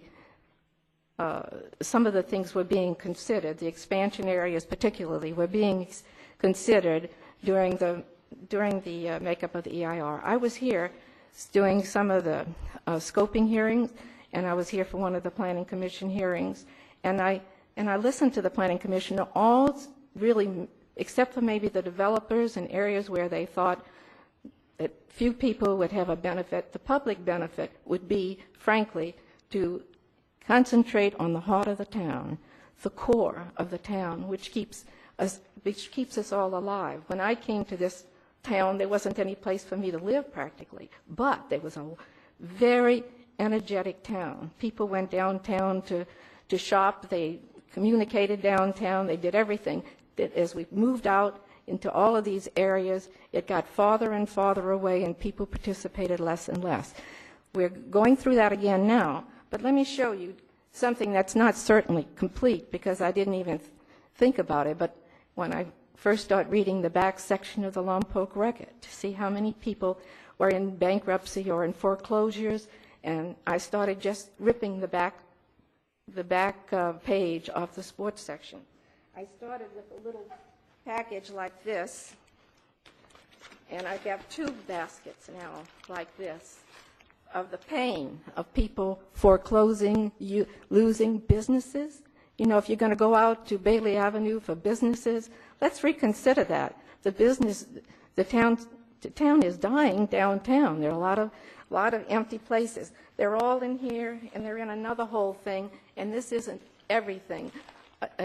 People are losing their homes, and we have to get the city alive and well downtown. So I'm thinking with the social economics and the just heart of the city and the whole thing, shouldn't we really be considering what's happening to us now? It's not only happening in Lompoc, it's happening in the whole country, maybe for I know in the whole world, but it's something we have to consider about this general plan. And so when you're thinking about separating elements and just dealing on one little thing that you think you can measure now, and then you're going to go into phase 2 and decide, I'm going to measure this now, but how does it not affect the first phase? It's going to affect all of it. I live in the village, and I can tell you when Tobes goes in with 475 houses and somebody else builds 70 more houses over in Providence Landing, they can't sell them. They can't hardly get anybody to come up there and get them at all. And then there's some more that want to be, I'm trying to think where the others are, that are already approved and ready to go. They can't fill up the empty houses. So I'm saying this isn't going to be something that's going to be resolved in 5 years. They're talking about 10 and 20 years on a national level. What is Lompoc thinking? I think the social economics of all this really have to be thought about. Think about these people who are losing their homes and their businesses. You create a business somewhere else and create a job, but how many have you lost? Let's count those 2. Thank you. Mr. Browder? If there's anybody else, if there are others that want to speak, I'd appreciate it if you'd line up so that we can move from one speaker to the other a little more quickly. Members of the council, I'm Butch Browder, Lompoc resident. We have 2 phases to this EIR, and we're developing a final EIR for the project. I'd like to get some clarification on this. we'll have a final EIR for the project, but now we're going to certify a final EIR tonight, or presumably, and that's, again, presumably, the final EIR for the project. If that's not the case, then you're going to have to come back again with another final EIR, and then a third time for a final EIR for the overall project. So if I could get some clarification on that, I'd appreciate it. Thank you, Mr. Browder. If anybody else would like to speak this time?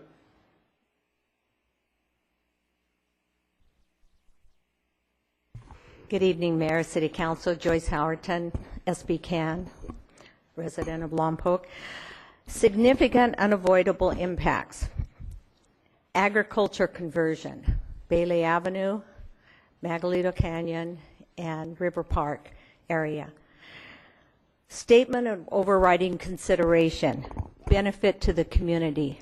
We have spent the last few years listening to dozens and dozens, if not hundreds, of people who have gotten up and spoken against moving on to prime ag land.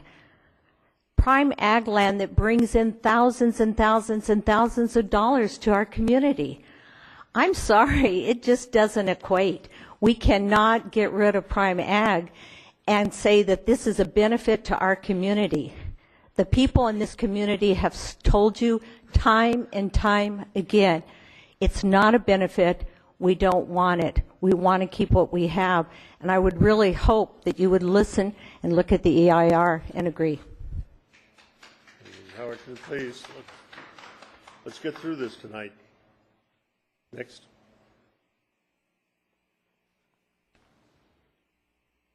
Honorable Mayor and City Council members, I wasn't going to do this because it raises my blood pressure, but not too long ago, approaching an ATM machine, I noticed there was another person. I thought, I'll wait. But apparently that person was finished, and then he started a conversation and said, you know, this looks like a demolition derby. And I wondered what the devil he was talking about, and he was gesturing toward H Street.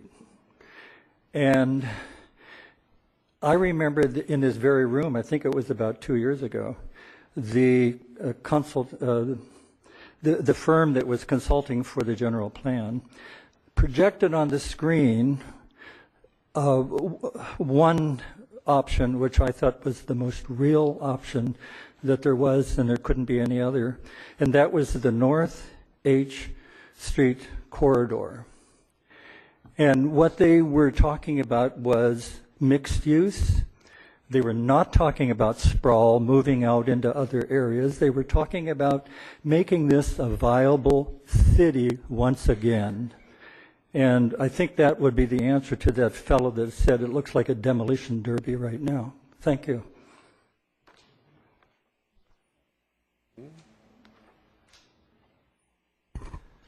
Mr. Mayor, council members, ladies and gentlemen, I'm Jim Owen. I'm an adjoining property owner to the Bailey Avenue property. And I've enjoyed, like a lady said earlier, I came here in February of 1960, so I've seen over 50 years in Lompoc also. And I've enjoyed over 40 years of living next door to the Bailey Avenue property out there. I've raised my children and grandchildren on agriculture, watching the Wilkes family, at least 2, maybe 3 generations of them, stop up and explain to my family how farming was done out there. And I also oppose overlaying any more prime ag land with development. I don't see a benefit to the public to it. I do see loss in revenue to it. We've got to stop doing it. And sometime the voters and the citizens have to tell the council enough's enough. No more overlaying on prime ag land. Second point is public safety. Every election we're told we have to float more bonds and more public indebtedness to cover public safety. If we don't have the fire and police ability, and God bless those people, they do terrific jobs, but if we can't fund them right now for the development we have in the city, why are we considering annexing more property, putting more sprawl out there, and putting more load on the public safety people? So here again, I think we have to, as citizens and voters, have to tell our elected representatives that enough's enough. get the money in hand to cover what you already have out here with public safety before you start adding more to it. We don't need the urban sprawl. We don't need to become more of a bedroom community. Thank you.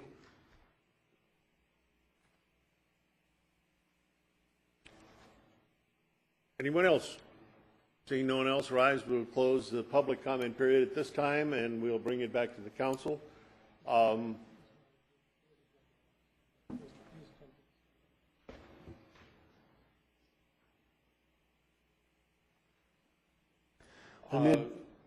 me?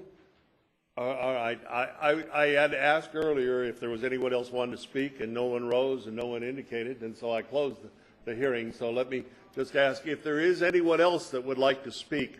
We'll reopen now to hear this gentleman. Would you please line up behind him so we know how many speakers we've got, and we can deal with the issues, and then close the public input period and bring it back here to the council for discussion.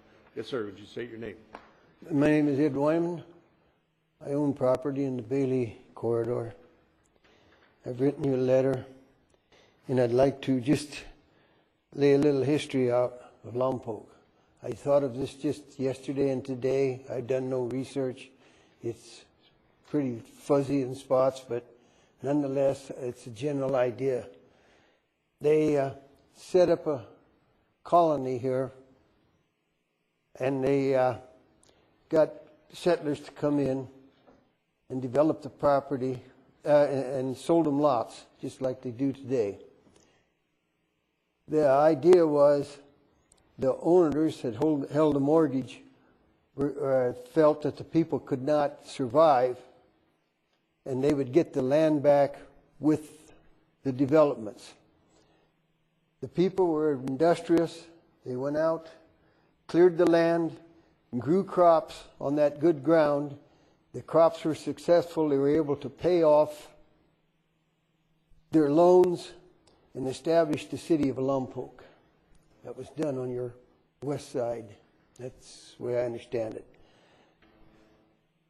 In the 1930s, since then, Lompoc established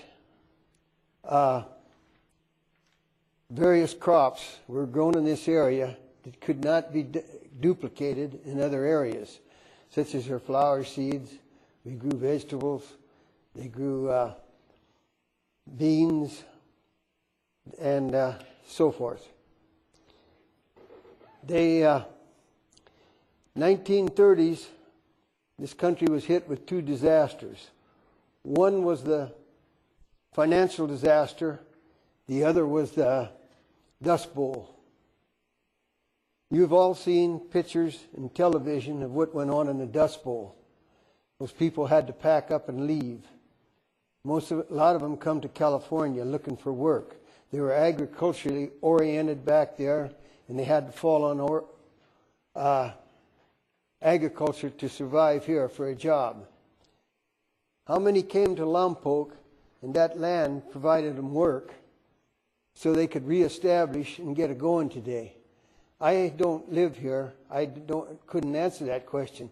But I went to school in the 40s in Santa Maria, and an awful lot of my classmates had direct contact with the Dust Bowl people. They survived. After that, let's see, where am I going here?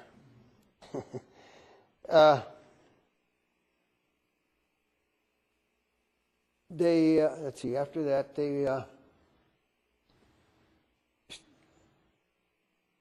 Lompoc farming progressed.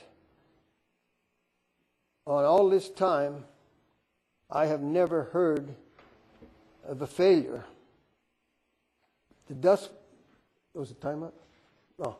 The Dust Bowl was a catastrophe. We, in this area on the coast, grew the produce and shipped it around the nation and fed the people that had nothing on account of the disaster. Lompoc was a breadbasket.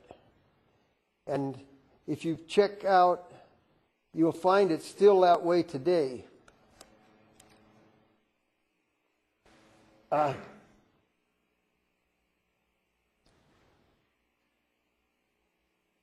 This land that we have has the elements and also the nutrition. If you realize that in the 30s we did not have commercial fertilizers. A lot of land in the state was planted, but after a few years the crops absorbed the available nutrients and they were unfarmable. Lompoc is held up for what, 120 years? Now we have commercial fertilizers. We had some back then, but we did not have the chemistry or the know-how to apply them to get the benefit. Mr. Wyman, I'm going to have to ask you to wrap up. The red light is now on. Oh, okay. Your time. Thank you. Wait a minute. I got one more comment. Very short. This year, Russia is one of the breadbaskets of Europe. This year, they were hit with drought and hot wind, and it burned their wheat crop. And in 1 month's time, they went from an exporter of wheat to importer. And the price of wheat, if you follow the markets, has been rising every month on account of it. And that can happen. It's proven with the Dust Bowl. And I think that we have a breadbasket here that should be preserved. Thank you, Mr. Wyman, for your comments. Okay, thank you for your time.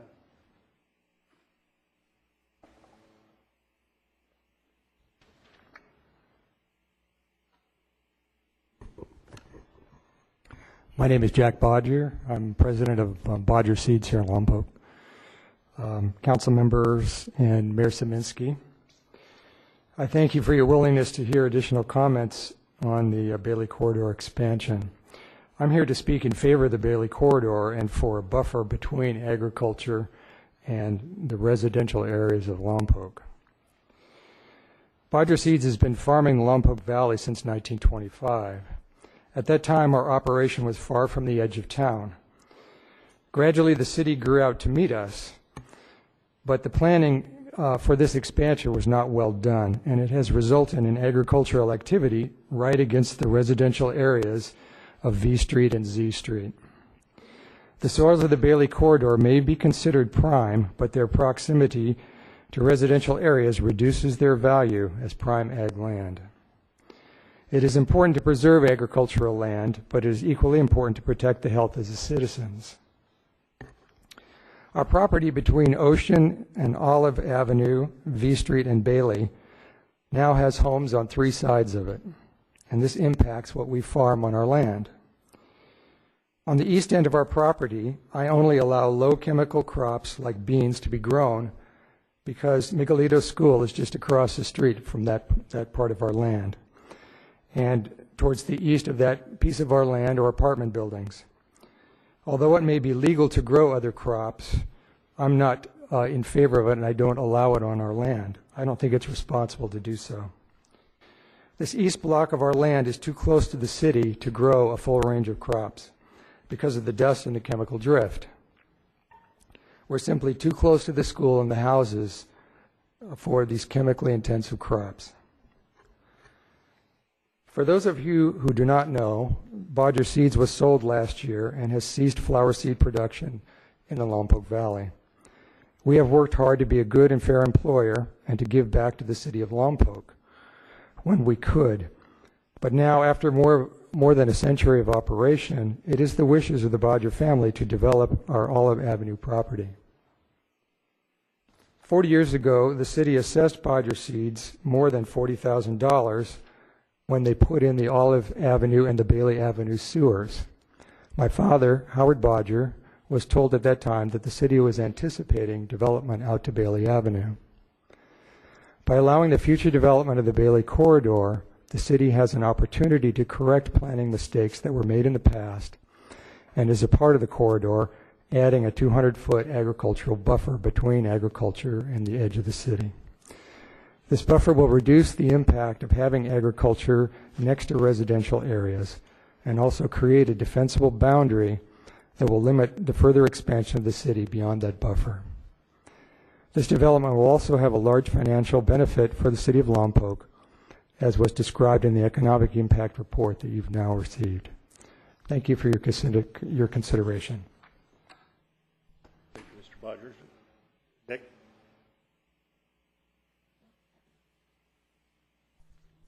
Mr. Mayor and Council, I'm Jim Huseman, also a property owner on Bailey Avenue. Back in 1960, the city fathers, Pooley Jacobs and the like, some of you may remember them, Vandenberg Air Force Base hit and we needed a new sewer plant. And they needed a sewer line down and they had to go down Bailey Avenue. Now we're out in the county and we objected. We said, you can't put it out here, you're outside your jurisdiction. So they went to the Board of Supervisors, County Board of Supervisors, and it was installed. Now it costs our family just shy of $20,000. Now the city of Lompoc, the citizens didn't pay a damn dime. We did. It came out of our pockets.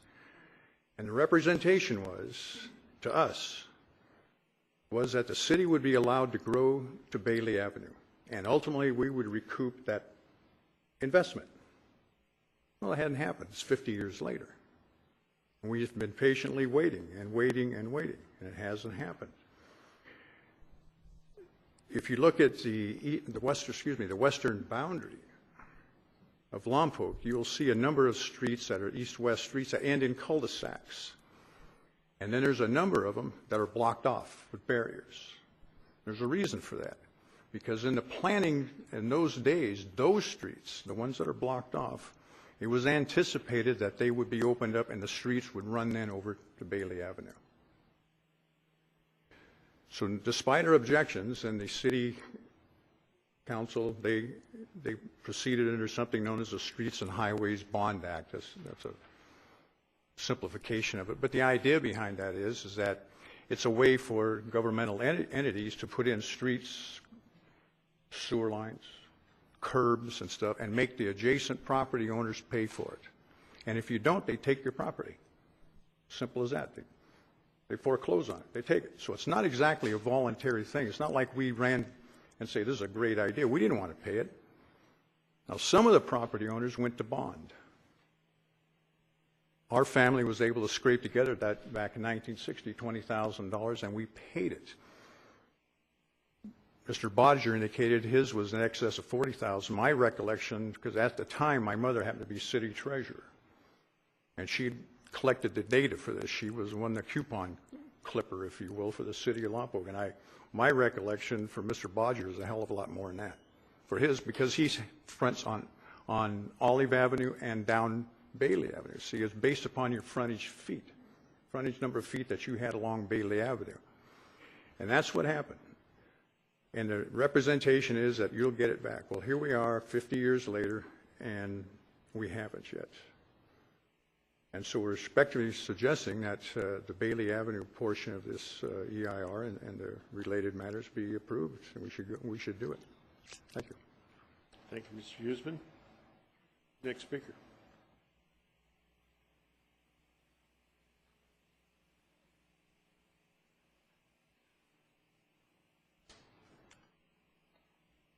Mayor Zinsky, council members, good evening.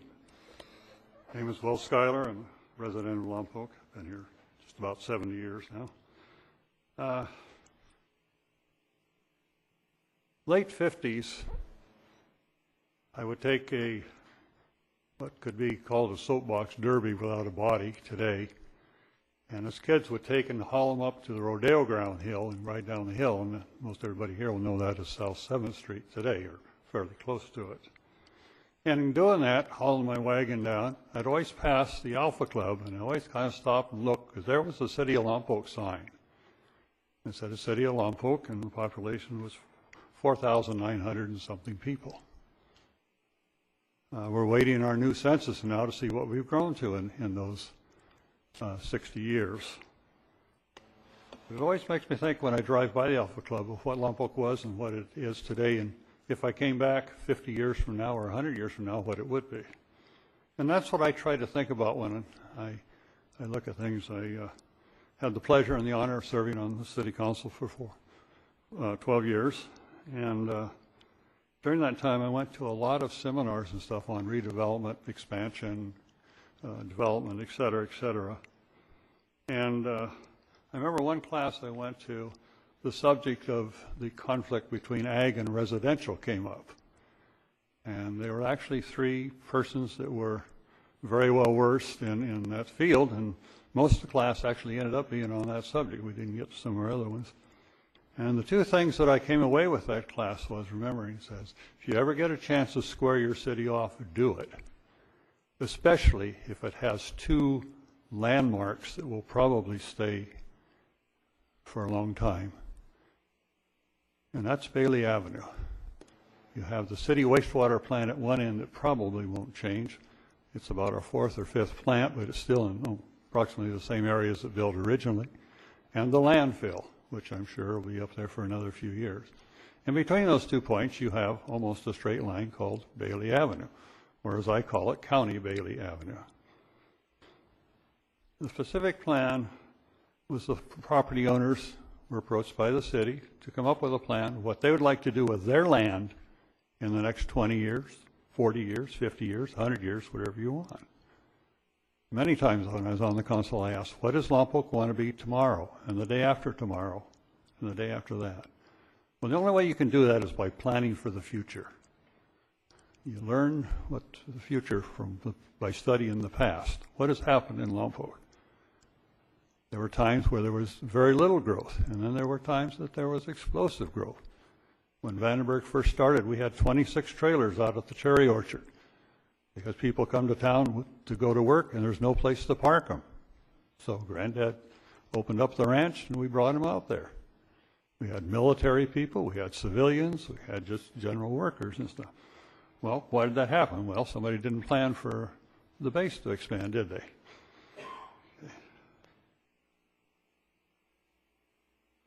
You keep talking about valuable ag land, and I am not a farmer. My dad left the farm and became a policeman for the city of Lompoc, so I have to go back to my Uncle Emmett that stayed on the ranch, and my grandfather, Lester Howard, and even back to William Henry Harrison Scott, who started the ranch in there. It seemed like valuable land is something that's of a value.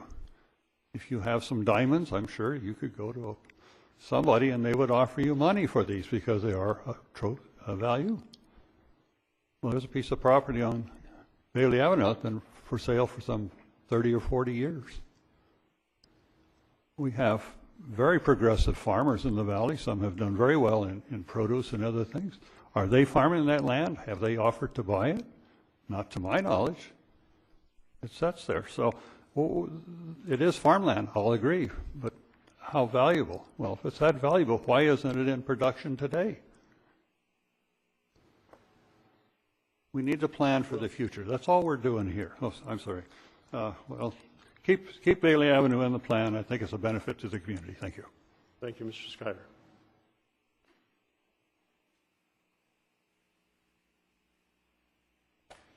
Yes, thank you, Mr. Mayor. Since the hearing seems to be focusing on the Bailey Avenue specific plan, I thought I would take the opportunity to testify on that. My name is Richard Quant. I'm president of the Grower Shipper Association of Santa Barbara and San Luis Obispo counties. Our organization, we did submit a letter earlier today in that proverbial large packet that you have. Our association represents a great number of the vegetable growers in our county. And I'd like to underscore from our association perspective, those 270 acres in that Bailey Avenue specific plan are among the most valuable agricultural soils in the state of California. They rank as Class 1 soils on the Soil Capability Unit, on the Story Index of Soil Suitability. Those soils rank 100 on an index that goes from 1 to 100. They're very valuable, they're highly productive, they require a minimum of conservation practices, and they're suitable for a wide range of crops. And so our association is very protective of that type of resource. I can tell you that there's many farmers along the Central Coast that grow vegetables that would welcome the opportunity to try to farm on those 270 acres.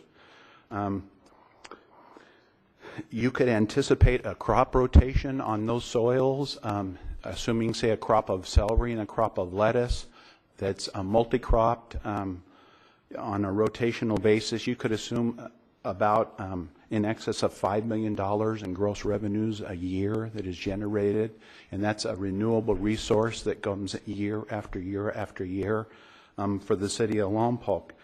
And we believe at this point in time there's no pressing need at this point to remove this area from agriculture, and we do support the Planning Commission's recommendation to leave this area in the county for the time being and to move the urban limit line to the existing city limits in this area. And we also believe that the city needs to examine the feasibility of expanding into other non-agricultural areas and preserving this unique resource along Bailey Avenue for production agriculture. Thank you very much. Thank you, Mr. Point.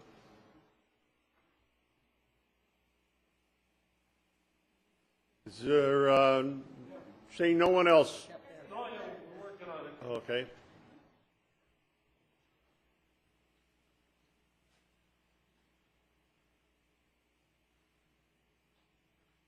I'm sorry it takes me so long to get up and get around, but that's what happens. My name is Bess Christensen, and I live in Lompoc, and I hadn't intended to speak because I didn't have anything to say about the EIR, but now that the subject has been expanded, I just want to say I feel that there has not been provision for adequate public comment during this whole process, and that's why we find ourselves at the last minute with all of these materials being distributed. I have one here, received City of Lompoc, August 31st, and this remarkable document that says the Bailey Avenue project will provide over $600 million to the City of Lompoc. I think that's a pipe dream, and I would certainly respectfully recommend to the City Council that they delay any decisions until there has been adequate time for the people to talk, for them to hear from their constituents, and then we can proceed in a more orderly fashion to get to the completion of our general plan. Thank you. Thank you. Didn't you already speak? Yes, I'm just a little confused. There will confused. be an opportunity to speak on Bailey later. This was Okay, I on was the just IR. confused because people were starting to speak on Bailey, so I will wait. Thank you. Okay, dog. Anyone else want to speak on the EIR? Okay, see when no one rise at this time. We'll close the public comment period, and we'll bring the action back to the council. And it has been, I'd like to call a 5-minute break. We've been sitting up here for some time, and we started before, much earlier tonight before you came. Let's make it quick, stretch our legs, and do what we got to do, and then get back in here.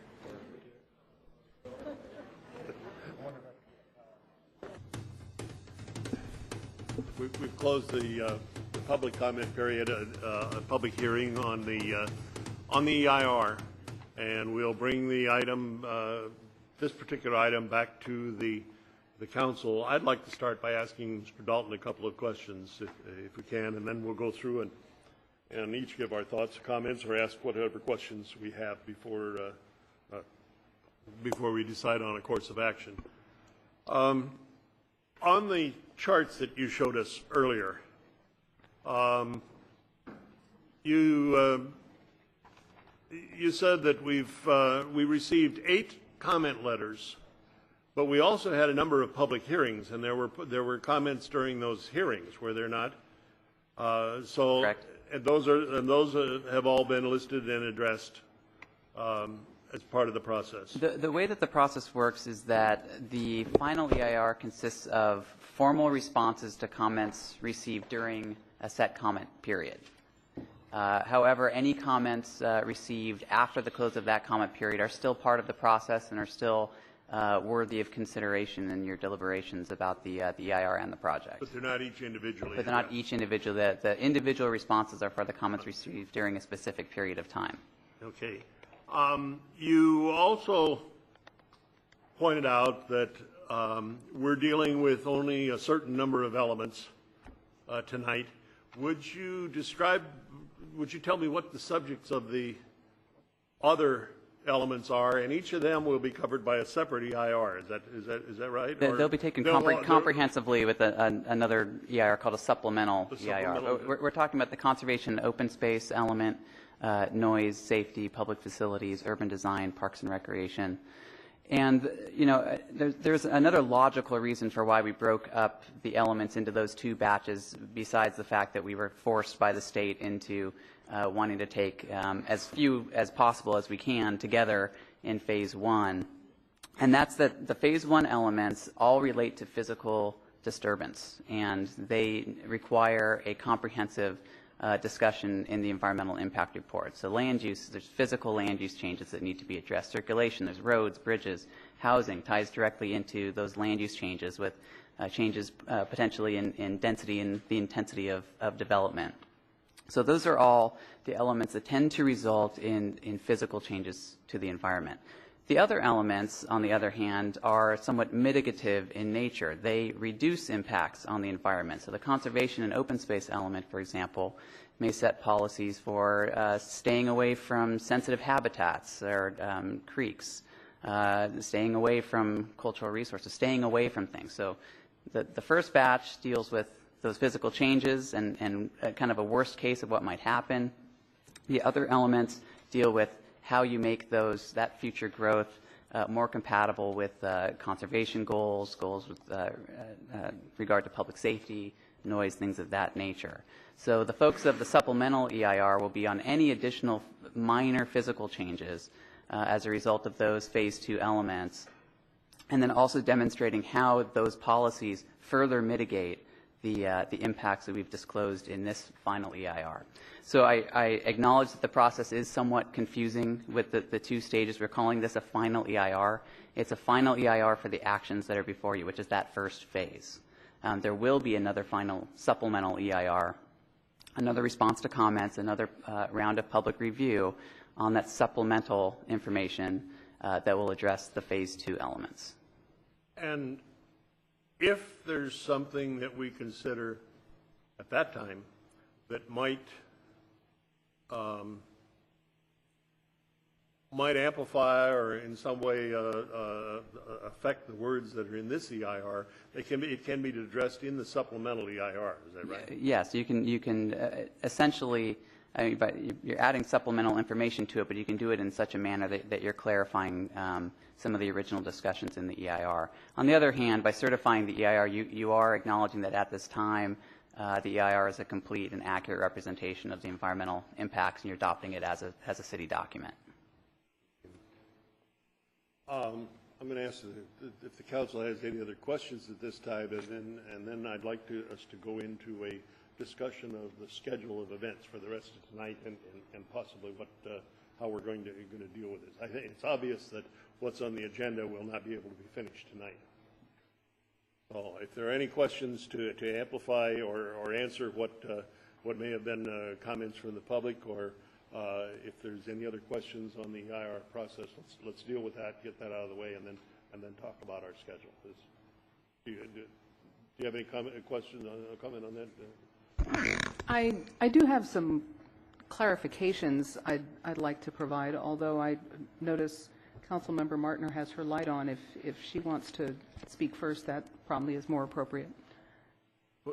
I have a question for the council, could I address that? The question is, we need a clarification on the statement of overriding consideration, and there was a comment made that there was an economic impact document in this EIR. and how is that related to, and how is that document being put in the context of the EIR? Let me go ahead with my clarifications, and that will be addressed as part of it. A general plan is an attempt at projecting what may happen in the next 20 years. It's a plan, it's not a mandate, it's not a commitment. There's no guarantee that the things that are identified in the general plan are actually going to happen.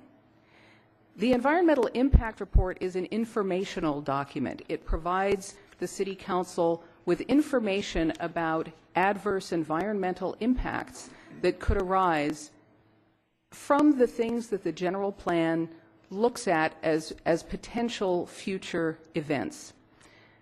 But the EIR itself, again, does not say this will happen, this will not happen, this can happen, this cannot happen. Those are all decisions still for the City Council to make in the future as particular projects come up. So what the environmental impact report does is it just provides information about those impacts. Where the statement of statement of overriding considerations comes in is where you have a project that has adverse impacts on the environment that can't be addressed, that can't be completely done away with by some sort of mitigation measure. And what the statement of overriding considerations says is we recognize that there are these adverse environmental impacts, but there are benefits from this project. There are overriding considerations that are making the City Council say, we recognize there are these adverse environmental impacts. This project is going to go ahead anyway. Now, one of the things that can be taken into account in determining whether to adopt a statement of overriding considerations is the economic impact of a project. The Fletcher Cross and Associates economic report that's been referred to a couple of times tonight was not appended to the EIR. It is not part of the EIR. It was not prepared by or at the request of the city. It is essentially in the nature of public comment. It was provided to the city from an outside source.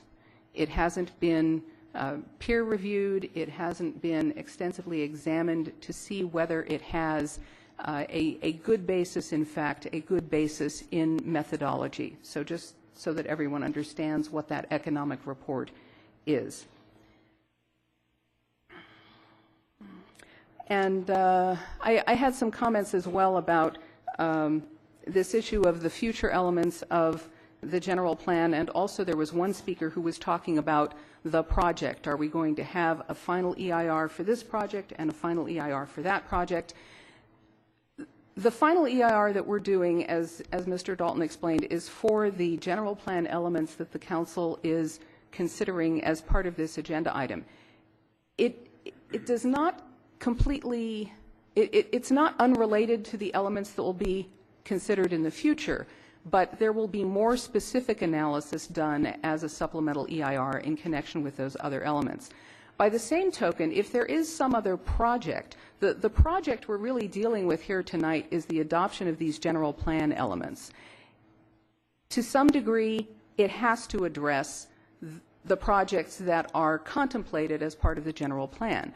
When those projects actually come forward, or I should say if those projects actually come forward for consideration, there is an opportunity for more environmental analysis that can be based in part on what is in this final EIR, but probably would not be based exclusively on what's in this final EIR. So I hope that clarifies some things for the Council and for the public. Thank you, Council. Any other comments or questions? Ms. Martin?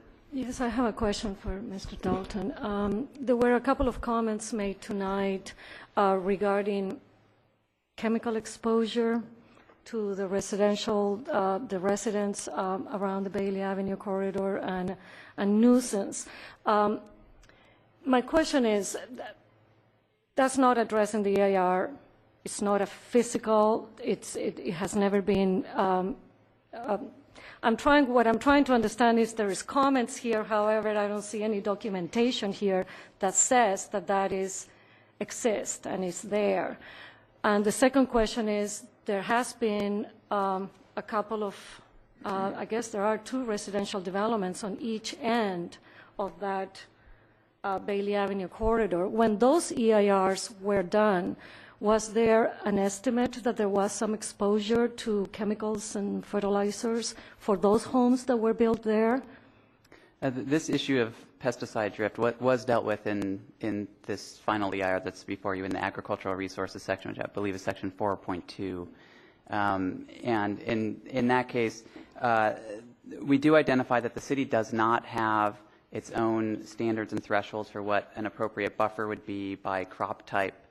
Certain jurisdictions do have those standards.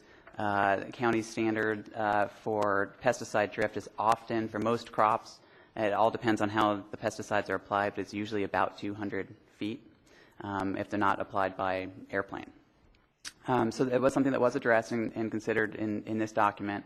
It was also addressed and was a major topic of discussion in the previous environmental review for the project immediately to the north of the corridor.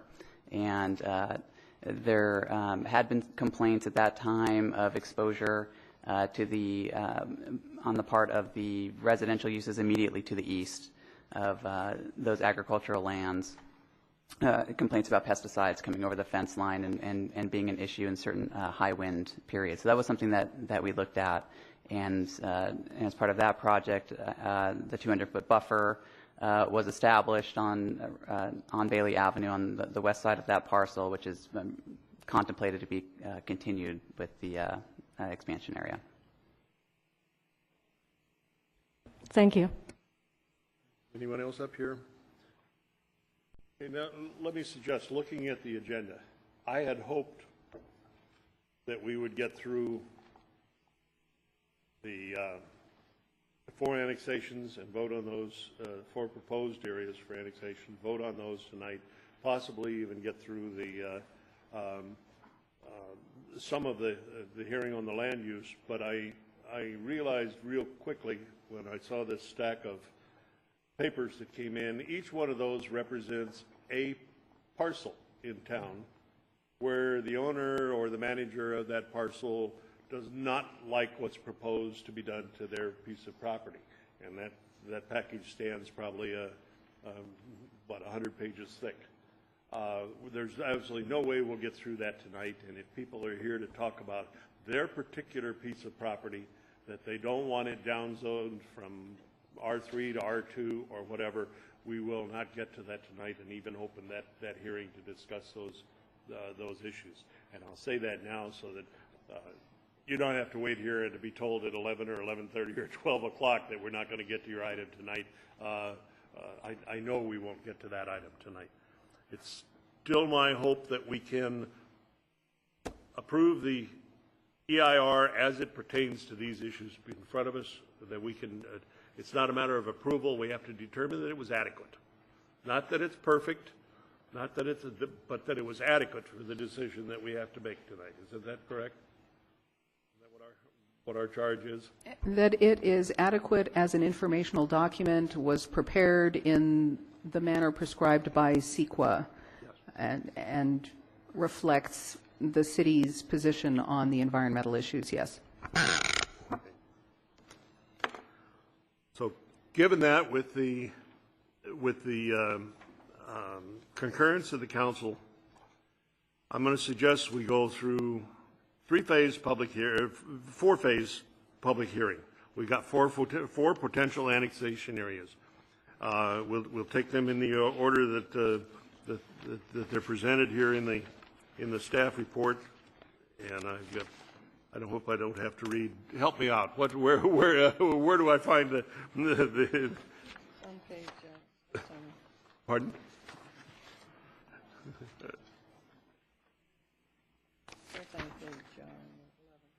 Page 11.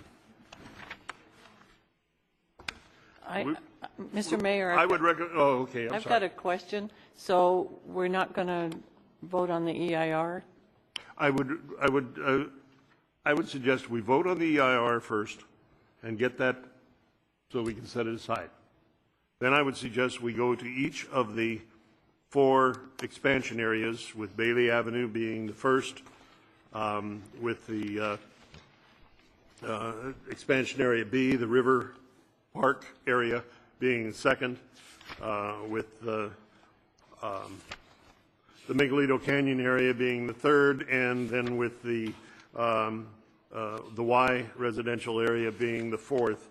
And I would suggest that we don't take any action on those until after all four hearings, but we hold the public hearing to provide the input, and then we decide whether we want to take the action tonight, or we see what time it is, and see if we want to take those for the future. And is there any problem with that? We can get the public hearings closed so that when we next meet, and then when we do that, I think we should look at what we've got left on our plate and try to look at our calendars and see when we can meet to pick this up as soon as possible. But don't we still have to have public comment when we continue this? Once the public hearing is closed, and no, it's a public hearing, it does eventually come to an end.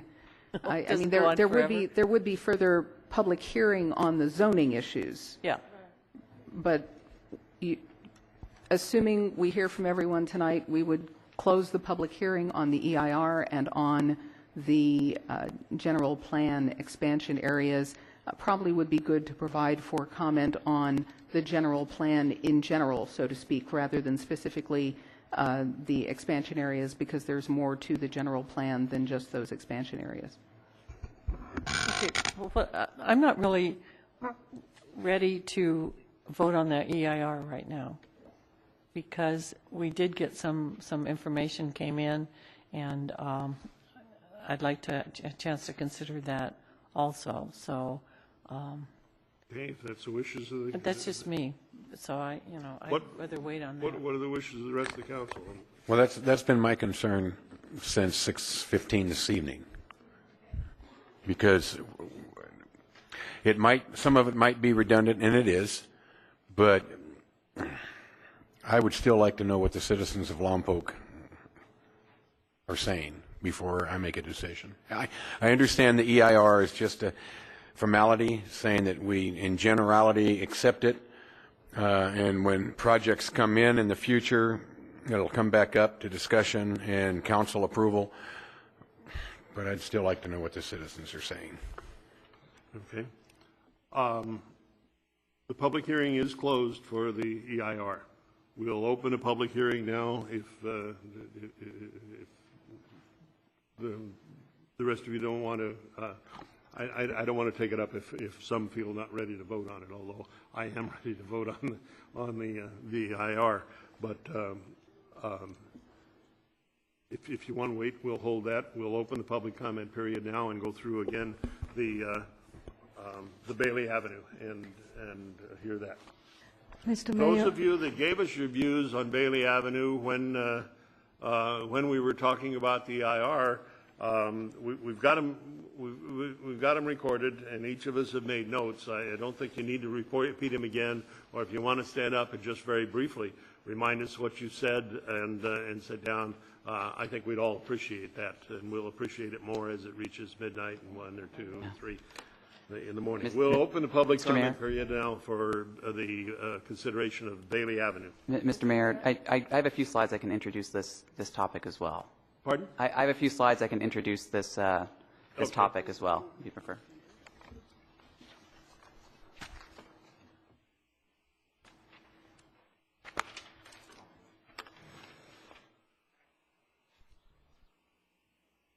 Oops, go back one.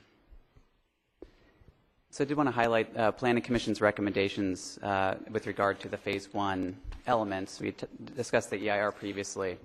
And they relate to both land use changes, including expansion areas and land use changes within city limits, as well as policy changes and text changes to the substance of the 3 Phase 1 elements. And this is a little bit difficult to see, but just as a quick refresher, this shows the location of the 4 potential expansion areas. We're considering Area A is the Bailey Avenue area. 270 acres on the west side of town would allow for residential and some limited commercial uses, as well as park space and open space. Area B is the River Park area just east of town. Area C is this Miguelito Canyon area. There's these large parcels here. This is the area in orange. However, the only areas that where rural density residential uses would be allowed would be within this line, which are the flatter areas of these large parcels, not up into the hillsides. And then Area D is the Y residential area. That's a 10-acre parcel that would allow up to 46 single-family residential units. Just to orient you, the 8th Street infill corridor is shown here on red, and the Ocean Avenue corridors are shown here in purple. Because we're going to be talking about different decision options that relate to the EIR alternatives, I did want to just back up for just a second and explain what those alternatives were, since we'll be using some of this nomenclature on the other slides. But there was the proposed EIR project, which included all 4 of the expansion areas plus all of the growth and land use changes within city limits. There's alternative 1, which is no further development, period. Nothing else develops in the city. That's just a theoretical alternative required by CEQA. Alternative 2 is build out under the existing 1997 general plan land use map. Alternative 3 we called the high growth alternative. That includes all 4 of the expansion areas, with the one change being that the Y expansion area would develop as general commercial, allowing up to 120,000 square feet of commercial use on that parcel instead of the 46 residential units. Alternative 4 is the moderate growth alternative. That includes all of the expansion areas with the exception of the Bailey Avenue expansion area. And alternative 5 we call the low growth alternative, and that eliminates all 4 of the expansion areas and just focuses on infill within the existing city limits.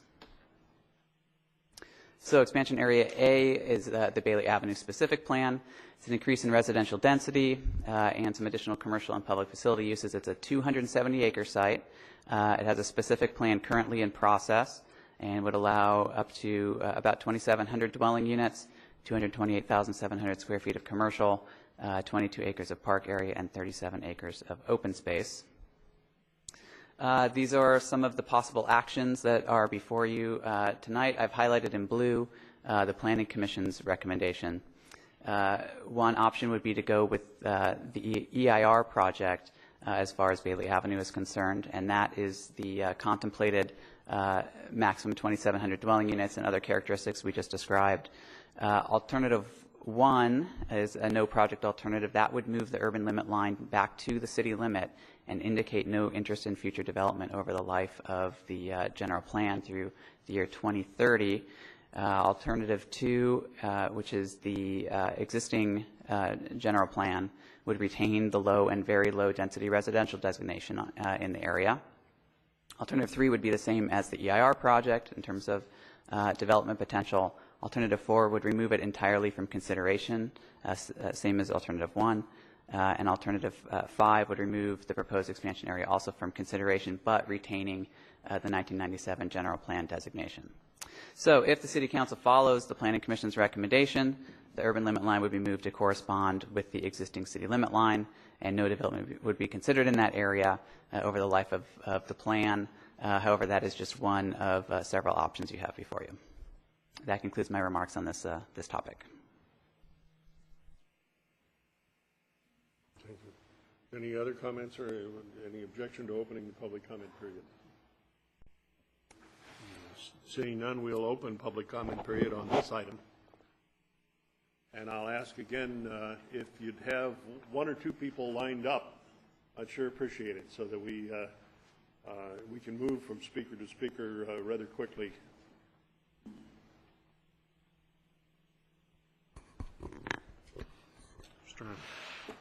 Good evening, Mayor, members of the council. Ralph Harmon. Still Ralph Harmon. Still. Didn't change yet. I would urge the council to follow the Planning Commission's recommendation of alternative number 1. I have heard, and I've heard this for more than a couple of years, about the sewer line, and I asked a question some time ago. I've never really gotten a good answer. That is that the sewer line was put down the middle of Bailey Avenue. And logic would say that if it was down the center, that properties on either side of Bailey Avenue would have been assessed. And all I've ever heard of were the owners on the east side saying that they were assessed. I never heard of anything on the west side. So I ask, if this is the argument you're going to use, that the sewer line's there and the expansion was going to go out there because of that sewer line, then if the property on the west side was assessed, which I would assume it would be, otherwise why would you put the line down the middle of the road and not just on one side? So then the logic tells me that the next way to go is all the way to Floridale. And so what's going to stop us then? Somewhere along those 20, 30 years, is somebody going to put another sewer line in so we can go on out to surf eventually and lose all of our land? Because once that soil is covered up, like it was on the north end of Bailey Avenue, we've lost something very valuable to this city and to the county. Thank you.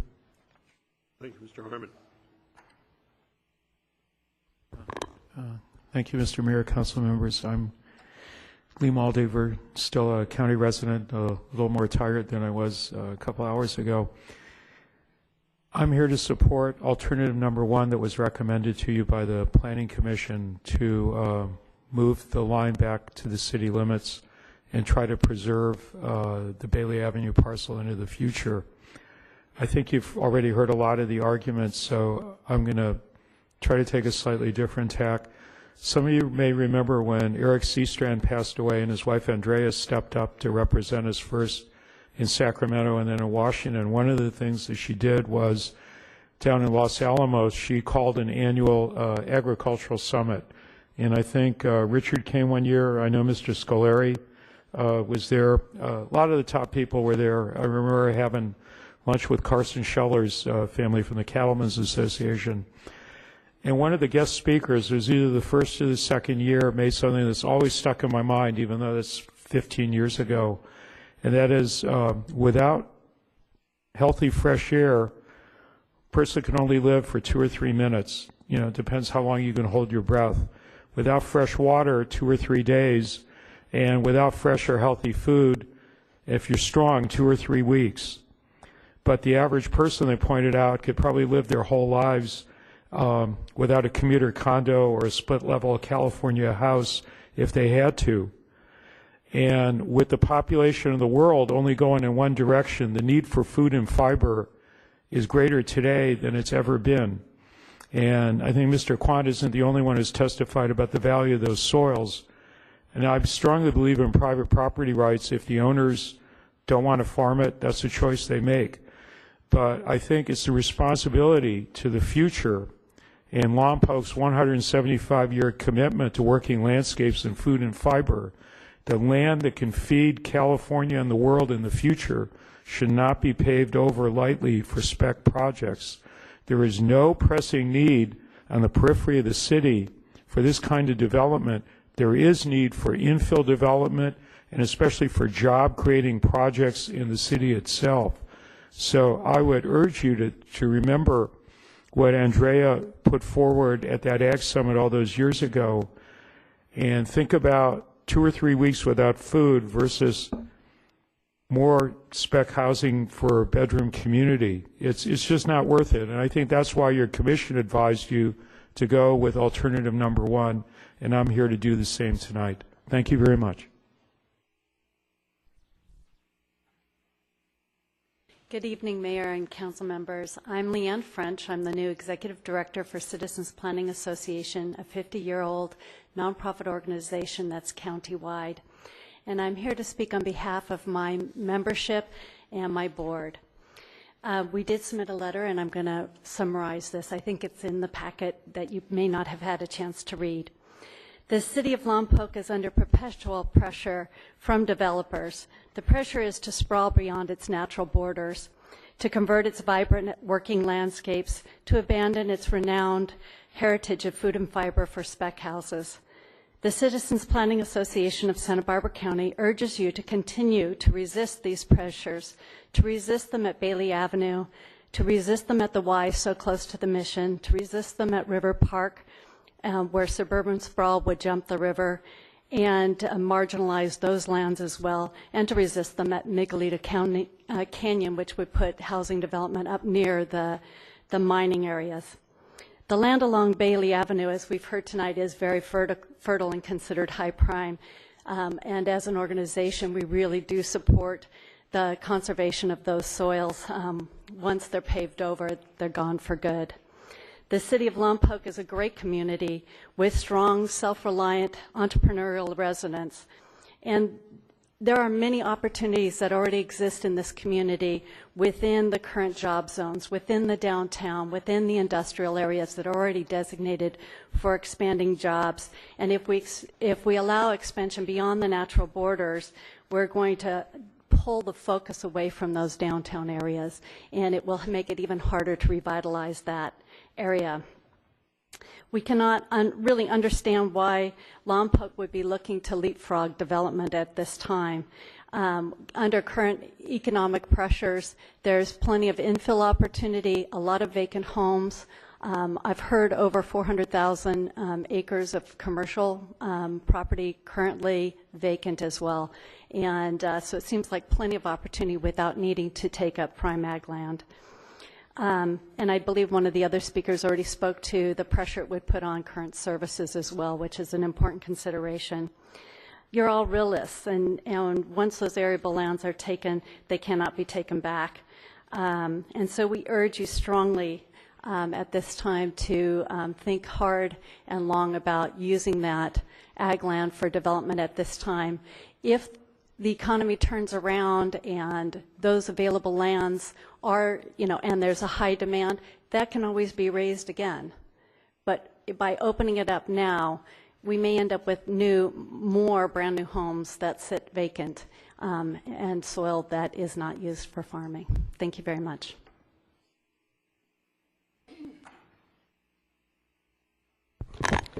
Oops. Oh, never mind. I don't want to use my time for that. Joy Browder, Lompoc. I have a card for you later. When I was a little girl, back when dinosaurs ruled the earth, the town pretty much ended at O Street. There was just a couple things beyond, and the city fathers or the city powers that be said, okay, we're going to allow development, but we're only going to go to Z Street, and we're going to hold the line there. Well, here we are today debating whether to go out to Bailey Avenue. And if we go out to Bailey Avenue, I guarantee you that at another point in time we'll be debating going on out to Floridale. The dominoes are falling one by one by one. It's taking some time, but it's going to happen. So, but right now I want to get down to the nitty-gritty, which is to comment on the economic impact report, because I think some people are going to use this in their arguments.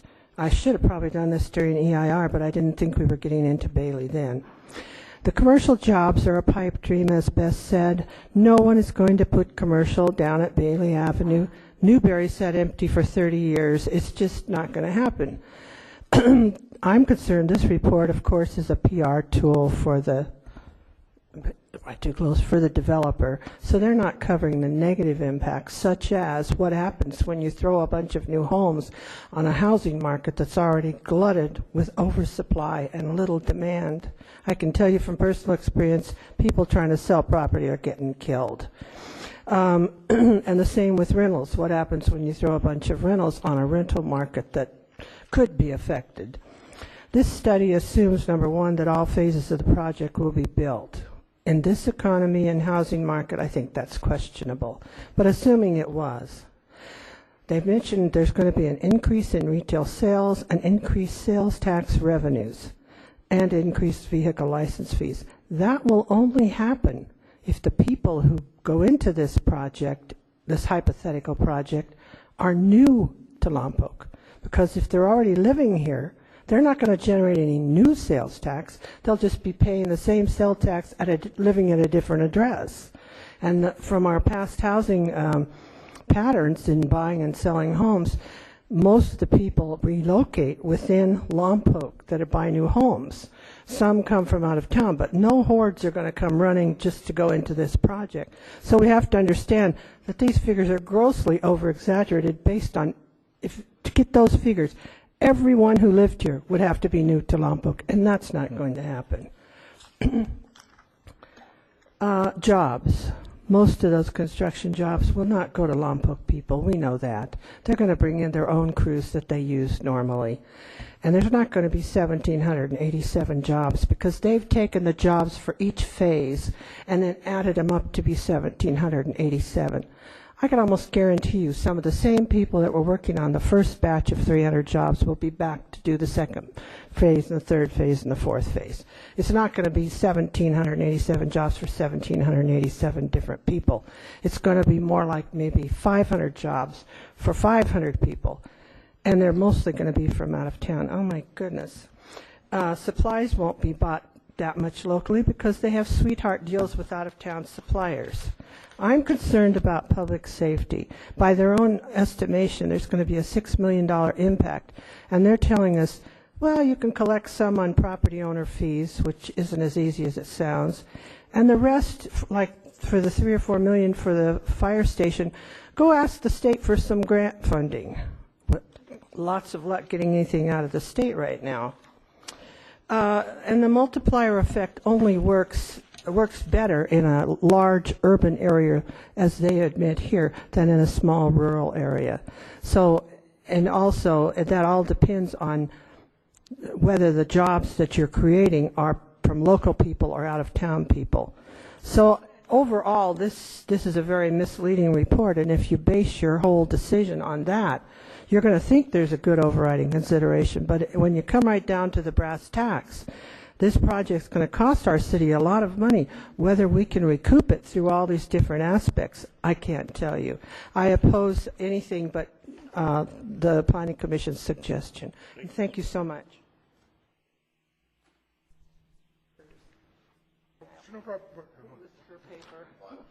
Thank you. Hi. David Schwartzman, one of the applicants for the Bailey Avenue specific plan annexation. Obviously, I disagree with the last speaker. We had a study done by Harold Fletcher, who I believe is an ex-county supervisor from Santa Maria. Multiplier effects or various things. The previous speaker said one thing that was correct.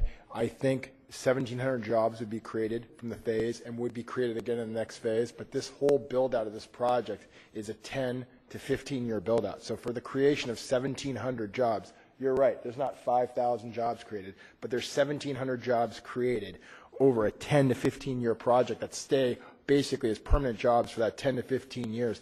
And those jobs, people spend money in town. They go to Home Depot. They go to a lot of places. They buy new appliances. They buy a lot of new things. So there's a lot of things here, but I want to get back to other things. So we had this study prepared, and we had a benefits analysis done because we went to all the Planning Commission hearings, and we heard a lot of issues. Oh, you're not going to provide police and fire. Well, we listened to what the people were saying, and we proposed a property owners association. It's sort of like a Melrose, but without having the city issue a bond, where when you buy in the project, you pay a homeowner's fee every month. You choose to pay it. It's $125 per each residential unit. And on full build-out, the city would be getting over $2 million a year in just assessment fees from the people from living in this project. And where would that money go? To the creation of 6 new fire officers and 3 new policemen.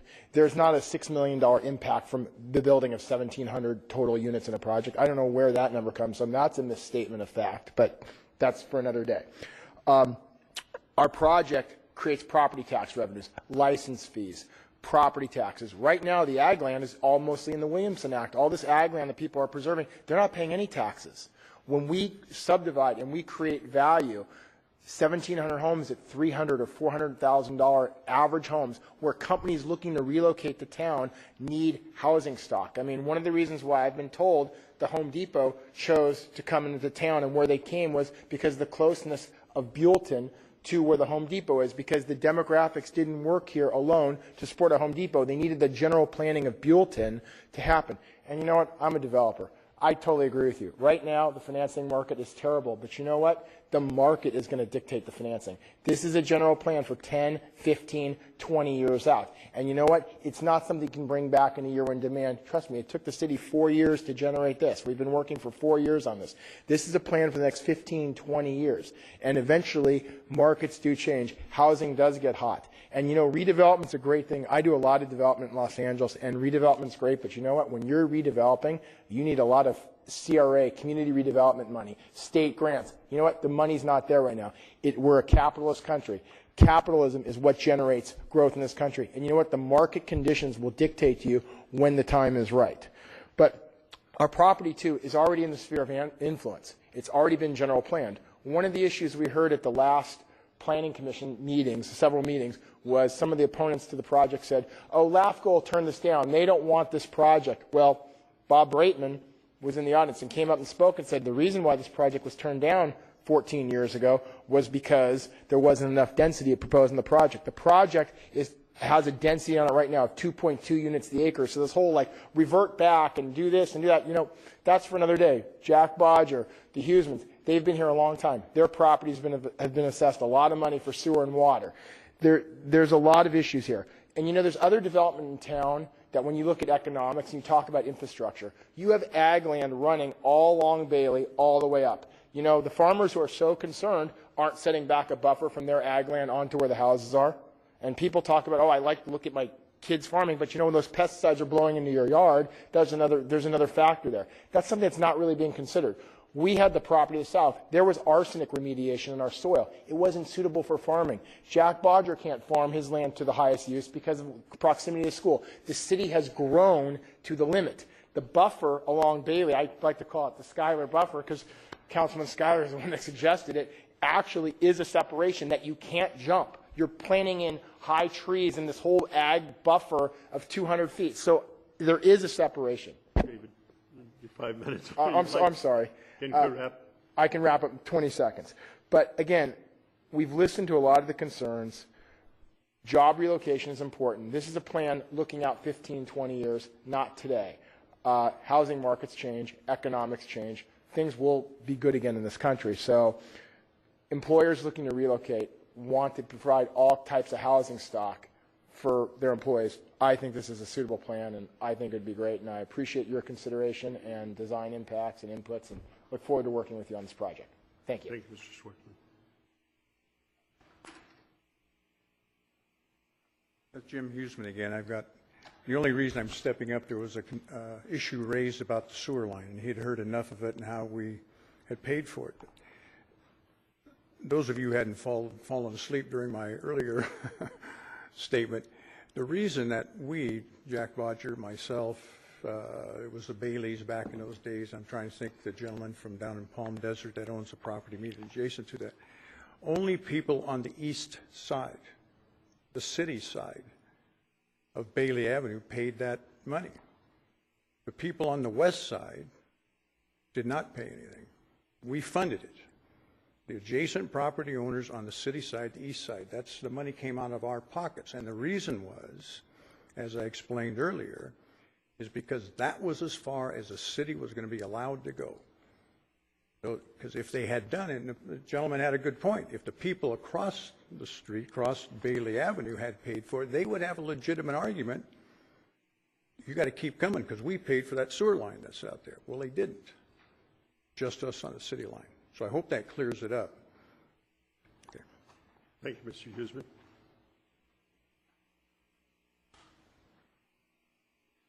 I'm Ed Wyman back again, and I would just like to make a comment that I would prefer my property in the Bailey corridor remain zoned agriculture. Thank you. Thank you, Mr. Wyman. My name is Carol Nash, and I was here before, but I'd like to speak in favor of the Planning Commission's alternative number 1. I think that you do have a lot of room to grow, not only because of these 2 baskets of empty and foreclosed houses, but also because you have already 476 houses not even already approved in the Tobes project. There's 48 houses that can still be built in, say, clubhouse estates which now is on a bulk sale. The banks have foreclosed on that property too, so that they want to sell 48 building sites in one bulk sale to get out of the misery that has been caused by those developments. Yes, I think people like to maximize their profit and get the most out of what there is. And yes, there have been a lot of mistakes. I would say the biggest planning mistake was to extend the sewer line out to Bailey Avenue. But to build on that mistake is to compound it and compound it and compound it. I think a lot of the people who've remained, we came here because my husband came to open a NASA office here 50 years ago at Point Arguello at the time. We stayed here because of we like the rural heritage, we like the agricultural surrounding, we like that. The people who remain in this community and really do support the community and support whatever we can do here for the Lompoc and have for the last 50 years or whatever number of years they're here, were here because they wanted that lifestyle. They wanted to be away from the maximum units on one particular acre.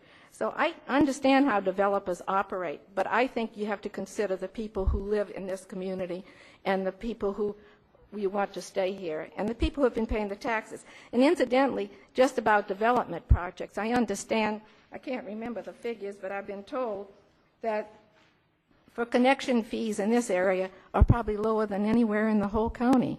That some, I don't know what the prices are, I was just trying to see what someone told me recently, that it costs $9,000 in fee to connect here. I don't know if that's true or not.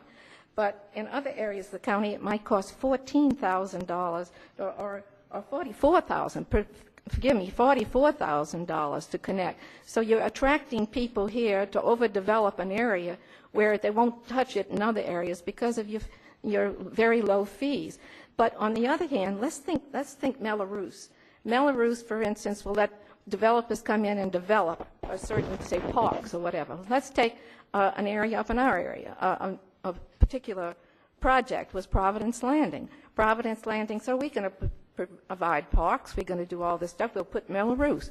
But by the time the people who were buying this property started to pay for the Melrose, they said, we can't do it. We can't pay for Melrose, and we can't pay for parks, and we're the only ones paying it. And so what happens? At the county level, it all got changed. And you know who pays for it now? The community at large. And that's what's going to happen at all of these things. The community at large is going to pick up the bill, and the community at large can't afford it. And we'll be left with all of the problems that are created just so that somebody can maximize profit or get something out that was really badly planned at the beginning. I can tell you that I was in on the first county comprehensive plan study, and one thing I guess they taught us very well. We had Livingston and Blaney come in to teach us, and they taught us the principles of planning. And you don't sprawl, you don't leapfrog, you make sure that you have adequate service levels on every area for your fire and your service, fire and police. You make sure that you have proper infrastructure. And when it comes down to it, the people who are being taxed on a daily basis are the ones that are going to be paying that bill. Don't believe all this business about Melrose and all these other things. The people in the community are going to be picking up the bill, and they're not going to be able to afford it. So you're going to have this same situation you have now repeating over and over and over again. Thank you. Thank you. Ms. Nash? Well, Jim, I have one more quick comment I'd like to make. I heard my house sits on the west side of Z Street. It backs right up to the field. I heard pesticides mentioned. Well, I purchased my house in 1968. I've raised kids and grandkids here, and we've had no pesticide issues that I'm aware of. So I would urge you to stick with the first alternative from the Planning Commission. Listen to your professionals. Thank you. Mayor, City Council, Joyce Hallerton, SB You know, I heard people speaking here tonight that are longtime natives and have lived here for, generations. And some of you may not know, I actually live in the Bailey House. And I have the original road sign for Bailey Avenue preserved, so I have a little piece of history. Lompoc's overbuilt. We have empty houses. I spend an hour today driving around Lompoc, and I cannot tell you how many houses I saw empty How many houses I saw with broken windows, with weeds practically as high as I am? This is throughout our community. You know, we're talking about urban sprawl here. When we talked about growth in Lompoc, we're talking about infill, and we're talking about going up, not out. So now that brings us to the Bailey Avenue. You know, I heard Jack Bodger and Jim Huseman talk earlier about the city fathers and the agreements that supposedly were made back in the day, 50 years ago? And I would suggest to you that maybe that's some of the problems with Lompoc, is that we've had city fathers who are making these backroom deals or these deals with their friends, or, we'll wink, wink, give you this if you give us that. And that's part of the problem in this community, I think, that we have to have people who are sitting here at city council meetings, in the public, in front of everybody, making the deals. Because I looked at one time and could not find any record of those deals. So I think we need to think about that. I feel bad that somebody spent money 50 years ago, but people I know spent money 50 years ago on things that never materialized. I mean, that just happens, and that is not a reason to grow because of that. So we have prime farmland. We have an opportunity to save something that is so valuable. You have the opportunity as a city council sitting today to say enough is enough. We care about this community. I read the environmental impact report that the developers paid for, and I would sue. I mean, this is such a fluff piece. And one of the things I found interesting is throughout the report, they say it over and over again. The Bailey Avenue project will provide a tremendous economic boost to Lompoc's economy, both in the short term and long term. They said that so many times, and I thought at first, it's the political season. This is the political flyer, because that's what it read like. $600 million? That was right before the line that said pigs will fly. I'm sorry, this is just ridiculous. We had a developer get up here and tell us what a wonderful community we're going to have, how great it's going to be. He's not going to live here. He's not going to be paying taxes here. I'm speaking tonight for the people that live here, that pay taxes here, that are involved in this community, and we say enough is enough. We want to preserve our prime ag. Go with alternative one. Thank you. Thank you, Ms. Howard.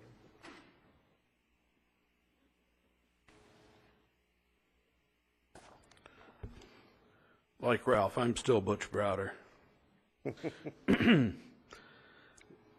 What we have before us now is an example of a city council action taken many years ago that is encumbering its citizens without serious consideration of the future impacts or the actions required by future councils, yourselves. They had no right promising the landowners of a return of their fees at some time in the future. Don't compound the problem by freezing the area as residential. In the future, if the market demands it, the future councils can then consider, if requested, annexation of that property. But don't do it now on the prospect of some future development.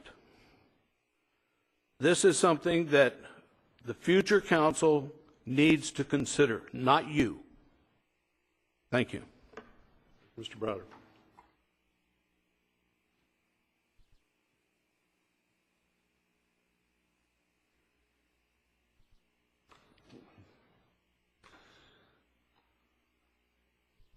Mr. Mayor, members of the council, Leroy Scolari, 423 North G Street. I've seen all of this develop. I remember well when the sewer fees were assessed and collected. I remember well that the property owners at that time balked and didn't want to do it and so forth.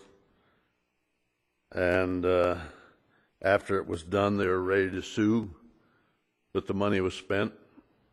Somebody was going to have to pay for it, be everybody else. And it went. But now we're coming down to the question. I think the number one concern is this Class 1 prime 100 index agricultural land. Our technology today does not have a way to mitigate that, to recreate it someplace else. They can modify and improve and so forth, but it cannot be replaced. We have within the community right now several approved projects. Some of them partially done, some of them not started, and they're a detriment to the community. Until those are built out, I think there should be no consideration of any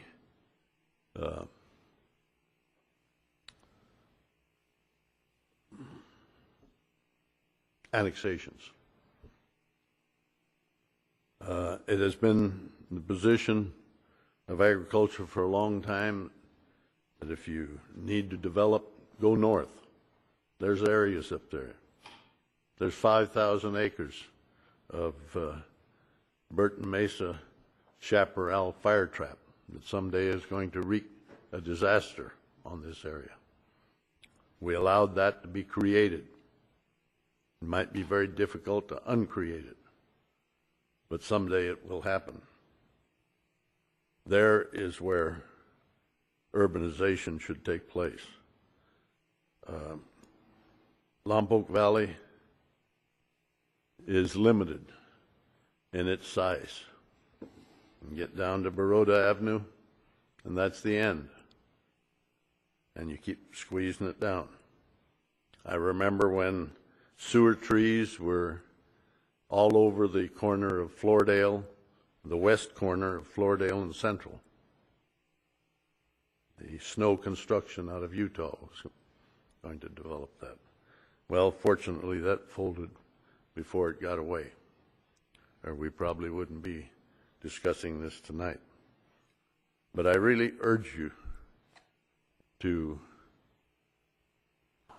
follow the recommendation from the Planning Commission, and if things really get tight and we're built out, then maybe we can consider it. There is benefit to agricultural buffer, but there's also some problems. The buffer we have down there right now, if you look along there, you drive along Bailey Avenue, and you find Russian thistle growing along that buffer. It's not being maintained. It needs to be maintained. Thank you.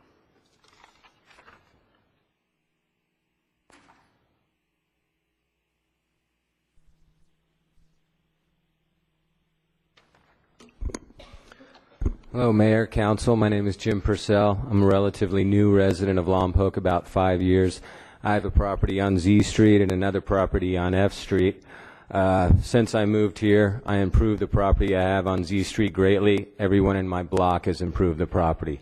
I don't see any reason at all why we're considering 27 new homes on Z Street or behind Z Street while simultaneously changing the zoning of the house that I bought here on F Street. It seems that infill and basically improving the town that we have is what we're going for. The only real positive thing I heard here tonight was in the opening about all the cars cruising in the Great Farmers Market I attended and got marmalade on Friday night. I think that that's the areas we should be focusing on building. Why change an R3 lot where we can have a built of our great old town in a nice manner, just like I improve the area I live on Z Street. I can improve the area downtown here. We don't need to go out and build more homes that are going to sit vacant. Let's focus on keeping our nice old town going strong the way it is. As a young man who's going to spend his life here probably as a carpenter and a builder, I just want my rights retained to build that south side up the way everyone around it has done, maybe nicer, and leave this great farmland alone. Thank you.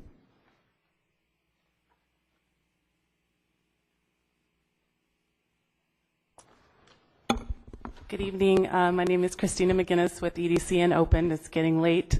Thanks for your patience on this.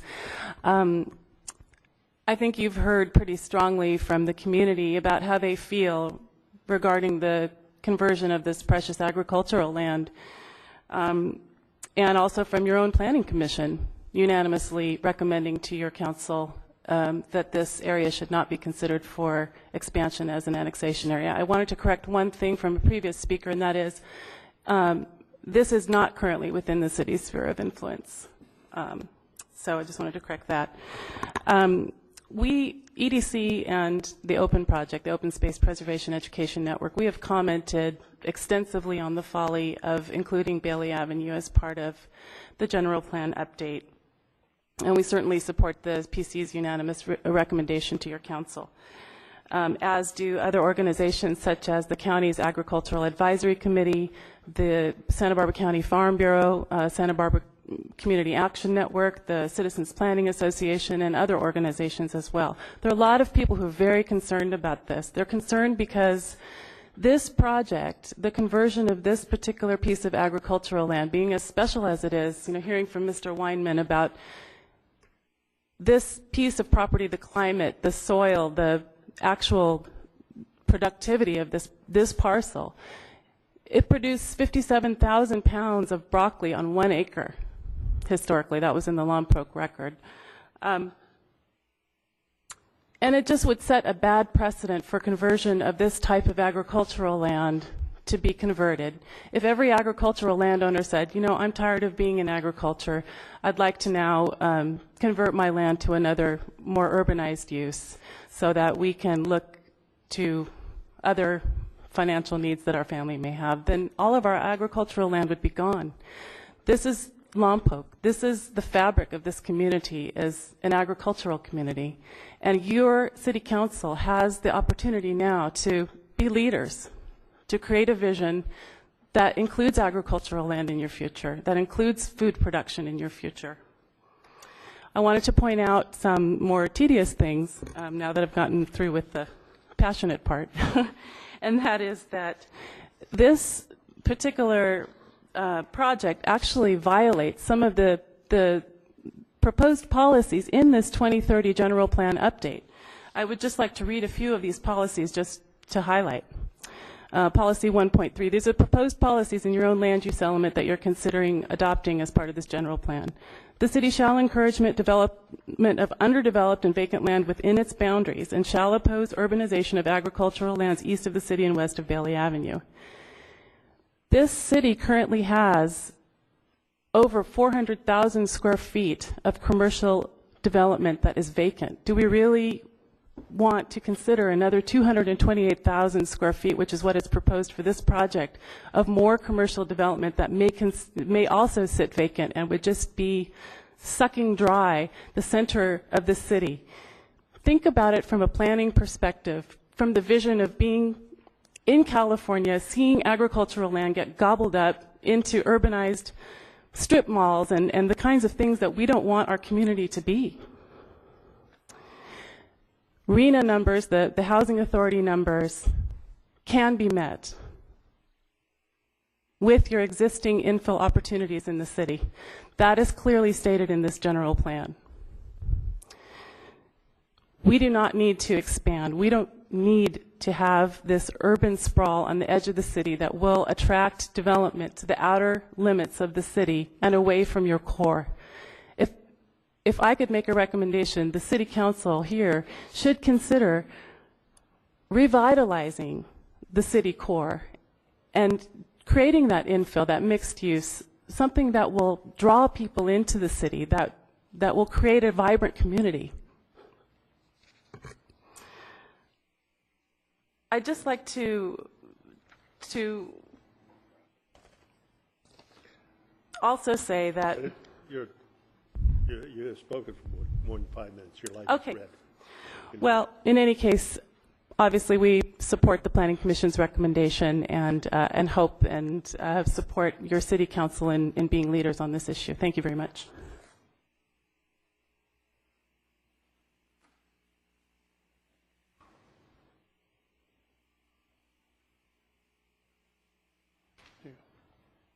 Council members, hi, I'm Mark Anati. I'm part of the Bailey Corridor ownership. Just a couple things to clarify. I want to state something that right now, as the general plan stands, we're within the sphere of influence, and we have a density that's already proposed on that project that did not, eventually got turned down by LAFCO and was not accepted as part of the city. But your general plan does anticipate that project, as it stands now, to be developed. In doing so, we decided to do our own economic study because it's so much of this conversation that has gone on is about the EIR. The EIR identifies environmental, but it never gives decision makers an opportunity to really review what does it mean when we do this. Does it have economic benefit? Does it show, that it's going to cost the city anything? And we've done a preliminary study, a preliminary economic study, to show you that there will be an increase in revenue to the city, that it will not cost the city money. The processing that we're doing for this project is not costing the city money. What we are proposing is to provide jobs to this community. And I think in this economic time, as we're all stressed about what we need to do, you can see that your revenues are falling in the city. You cannot keep the people and the staff and everything that you have now without additional revenues. Infill projects are great and they're vibrant, but it's not infill versus this, that you get one or the other. There's no reason to not to have both of those in place. We're not saying you can't farm this property for a long time. What we're saying is that let's look at the situation that if we try to attract business and we try to attract Walmarts or Targets or Home Depots, how do we do that? We have to provide the ability to house those people somewhere. Okay? You're not going to be able to get that without having them be able to look at the ability or the possibility of having that occur.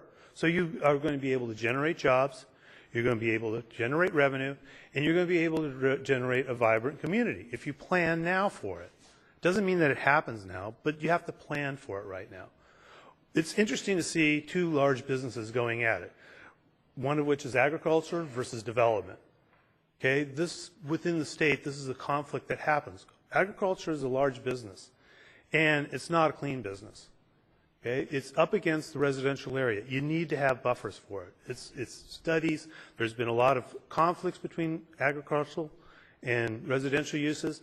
In this particular proposal, we did provide to the north a solution to that, where we simply slipped another street in, a buffer in, before you have homes, so that the Bailey Avenue can be used by the farmers, by the agricultural community, without having conflict. There can be a reasonable buffer between those and the homes. I don't think anybody here can say that they would want a commercial use right up against right against the residential neighborhood and single-family homes.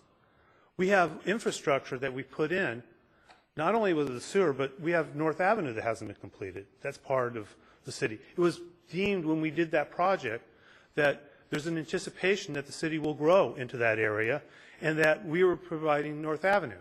And as far as uses, everybody's saying that we can't, what are you going to do when you build something? Is it going to be useful or not? Well, I can tell you right now that the apartment buildings that we built over there are 100% leased that we have available. 100% brand new apartments that people are living in, using, and providing economic benefits to the city. So it's a scare tactic to say, well, if we do build a home, it's going to just sit vacant. Well, of course we're not going to build a home. We're in the business too. We're not going to put homes in that aren't going to be useful to anybody. You're not going to get the financing. So we're not looking at today's market, but today's market is short-lived. It's not today. This plan is going to get effective today. You also get another opportunity to look at this before it gets any further. This is a general plan, an idea. So I appreciate your time, and I'd like you to consider us anyway. Thank you very much. Thank you, Mr. Noddy. Just briefly, Richard Kwan again speaking for the Grower Shipper Association. We do support Planning Commission Alternative Number 1, as I previously stated. As an agricultural association, we don't often agree with the Environmental Defense Center, but we do agree on this issue. And I think that underscores, I think, the importance of this issue. As an agricultural association, we do believe in private property rights. We hold those very dear to us. But does that mean that when a farmer decides to go out of business, and that time comes, and that farmer wants to go out of business, does that give that landowner the right to rezone his property out of agriculture into an urban designation to effectuate a greater sales price for that property? We have that debate internally within our organization rather frequently, and our organization has decided that the most important thing is to protect the resource that sustains agriculture. That's what the farmers are concerned about, is sustaining that resource. And in this case, that resource is of such a value that they feel that it is more important to protect that resource than to try to protect somebody's private property rights. And that's how our organization came down to the recommendation they're submitting to you. I'll say just on an aside, I was on the Lompoc Interagency Work Group when there was all the controversy and the land use conflicts surrounding pesticides on the Bailey Avenue corridor. I'm very aware of all the conflicts and the interest in this community on this issue. I will readily admit that it's the Z Street corridor has a very poor buffer. But I think in the last 5 years, much of that conflict has settled down. A lot of it was generated by a few individuals that didn't live in the Z Street corridor. And I think there are ways for the farmers to coexist with the neighbors in that area. And I think we've proven that in the last 5 years as the controversies surrounding the land use conflicts surrounding the use of pesticides in that area, I think, is diminished greatly. And there is coexistence in that area, generally speaking, by and large. So I thought I'd just underscore that as well. Again, we would ask you to look to the wisdom, I think, and the expertise of your Planning Commission and see why they made that recommendation to you and preserve this area for agriculture and farming, which is the heritage of the Lompoc Valley. Thank you. Thank you, Mr. Kwan. Is there anybody else at this time wants to speak? I see no one rise. Let's close the public hearing on the annexation area D. Let's open the public hearing on annexation area B, area A rather, and let's open the hearing on the proposed annexation of the River Park area east of Lompoc. Those again that would like to speak. The only thing left tonight, if you're here because of Bailey Avenue only, the only thing left tonight is that we will decide amongst ourselves what our calendars are and when we can resume the deliberations that are before us. We will not take any kind of a vote or give our comments tonight to each other on what we've already heard. We'll digest the comments that we're receiving from you, and if you want to leave, you can be sure we won't go back to that topic tonight. Excuse me, Mr. Mayor. Can we have a staff presentation for the expansion area B, please? Okay, if we can go through the staff presentation on that one.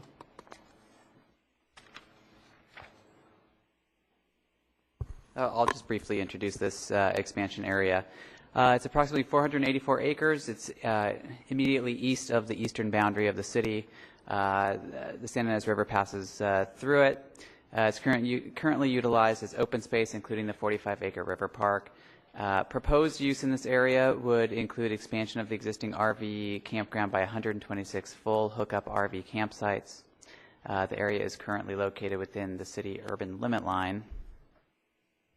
And these are the range of possible actions for this expansion area. Again, in blue, that's the Planning Commission recommendation specific to this expansion area, and that was the EIR project, which was to expand the existing RV campground with 126 full hookup campsites. Other possible actions include Alternative 1, which is one of the no project alternatives, would move the urban limit line to the city limit and indicate no further interest in future development. Alternative 2 would retain the area outside city limits, but within the urban limit line. Alternatives 3 and 4 are the same as the EIR project, 126 full hookup campsites. Alternative 5 would remove the proposed expansion area from consideration, retaining the current general plan designation the same as Alternative 2. So if the City Council follows the Planning Commission recommendation, staff would initiate an annexation request with LAFCO pursuant to the development anticipated in that area. And that concludes my remarks. Available for questions. Do you have any questions? Ms. Partner. Yes, hi. Who is the applicant on this? Is it the city?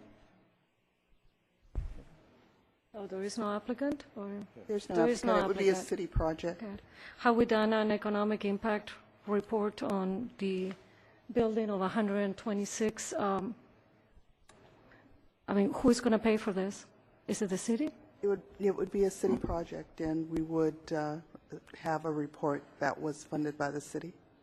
Okay, so we're planning to do some development on this land, and we want to annex it, and we haven't done really any reports or any studies on where the money is going to come from and how we're going to pay for it, are we? No, we would have to do environmental review on it. Okay, thank you. Seeing none, let's open the public hearing. Or for those that would like to comment on this particular area. Mayor, Council, John Lynn, City of Lompoc. I really don't have a comment. I just have a question. It's my understanding that all of the land within this annexation is city property. I just wanted to confirm that I was correct in that. Thank you. Thank you, Mr. Lynn. We'll answer questions that are asked after at the time we close the public hearing. Anyone else want to speak on the item?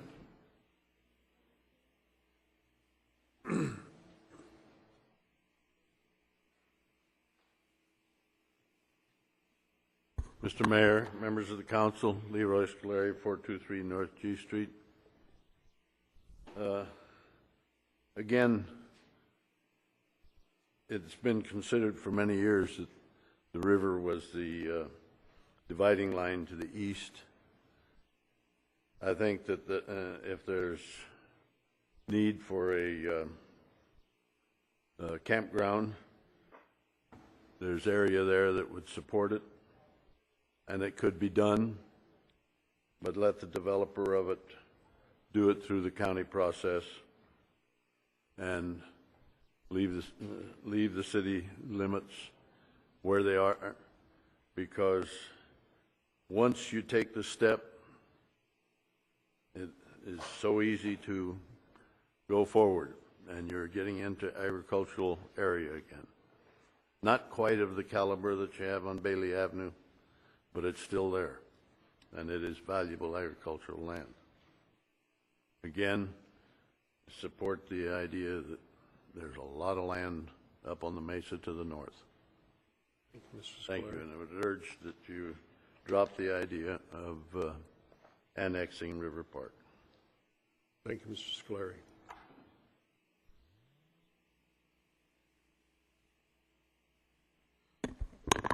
Carol Nash again. I do support the idea of no expansions at this time for lots of reasons, which I've expressed before. But the river is a natural boundary, and in almost any planning situation that I've ever heard of, a natural boundary is usually honored. It's so real, and it's something that I think you shouldn't cross. And I can understand why you might want the park, just as Mr. Leroy Scolari said, but I think that you really should honor the river. Once that river is crossed, it's a real problem to protect the land. I think there is very profitable land farming land. Let's talk about the profitability of farming land, not just development. But the farming land doesn't have to reinvent itself. It's there for all time, something that you can just use all the time, and the profit can be brought in all the time. Think about the mission sitting out there, La Purísima, which is the only rural mission that is accessible in all of the missions in California. And once you've gone over that line, your heritage is really at stake, because you're going to have development pushing out everywhere. So I think you should hold it at the river, a natural boundary that almost every planning principle is in every document I've ever read, one that LAFCO really supports highly and is in all kinds of legislation regarding land use. So please hold the river as a natural boundary. Thank you. Thank you, Ms. Nash. Anyone else like to speak?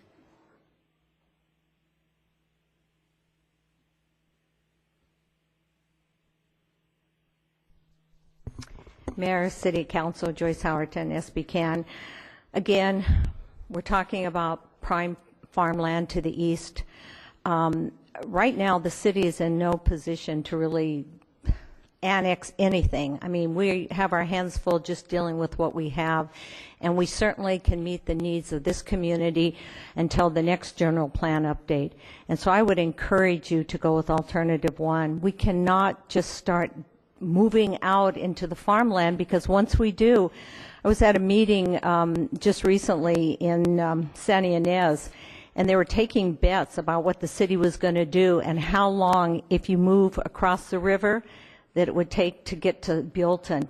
And I was thinking as I was driving home, how shameful would this be? What kind of legacy would this be to leave for the next generation if we leave them row upon row, not of broccoli or strawberries or carrots, but houses upon houses upon houses? And, you know, the old Joni Mitchell song, they paved paradise and put up a parking lot. I don't think you want that to be your legacy, so I encourage you to go with alternative one. Thank you. Thank you, Ms. Howerton. Is anyone else?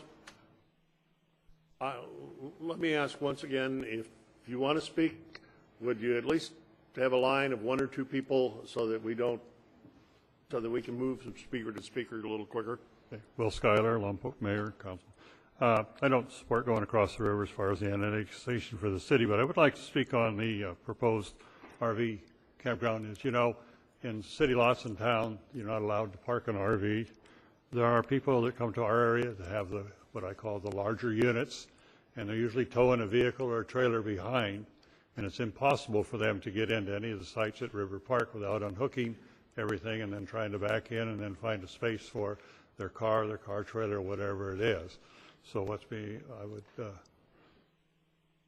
my ideas for the front lot that was recently bought was to put pull-throughs in there for these larger units where they could come in, spend a night or a day, and then take on off and leave.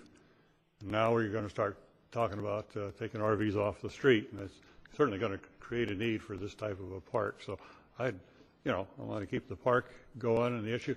And River Park, as you know, is one of our few parks that does make some money for us. Thank you. Mr. Schuyler. Seeing no one else rise to speak, we'll close the public hearing regarding expansion area B, and we'll move to C. And Mr. Dalton, do you have a presentation?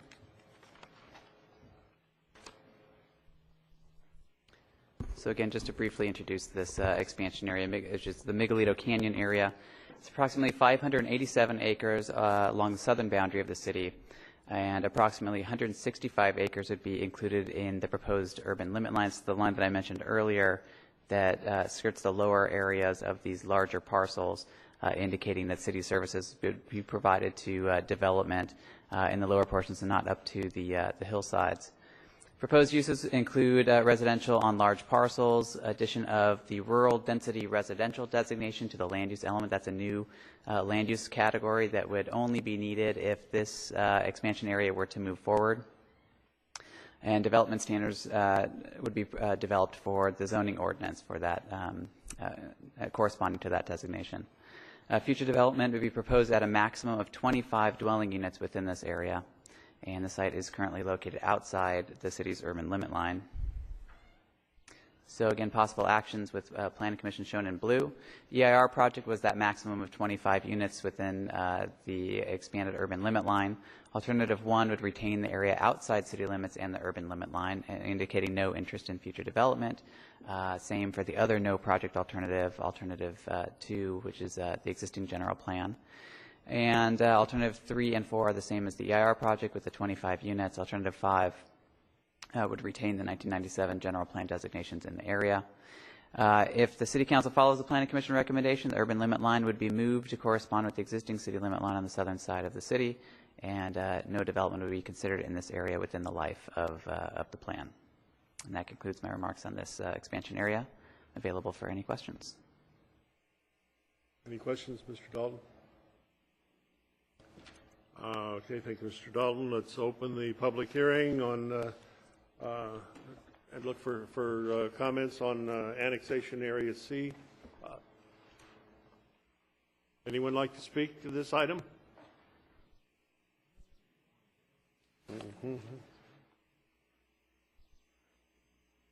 Mayor, City Council, Joyce Howerton, SB Can, ditto, ditto, ditto.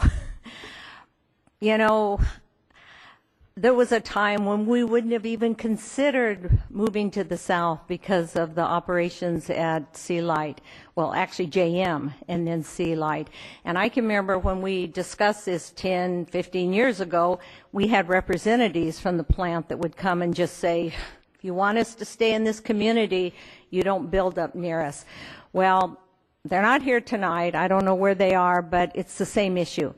You know, we have very high unemployment in the Lompoc Valley.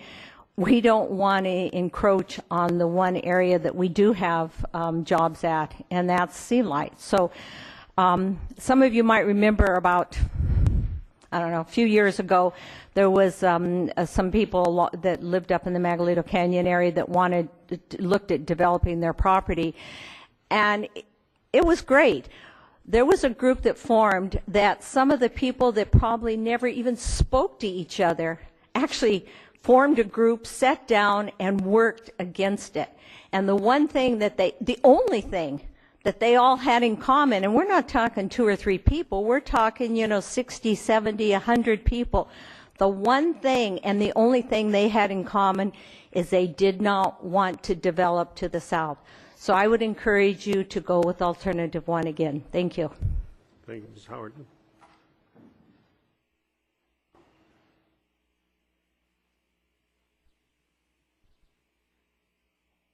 Mr. Mayor, members of the council, Leroy Scolari, 423 North G Street. I'm not going to make any comments on the merits of this one way or the other, but I think you ought to hold this public hearing open. I'm sure from past experience that there are residents up there that are not here tonight for some reason, whether they didn't think we were going to get there or whatever, that should be heard on that matter. I think it's a matter that particularly should be held open so they could deal with it. Thank you, Mr. Scolari.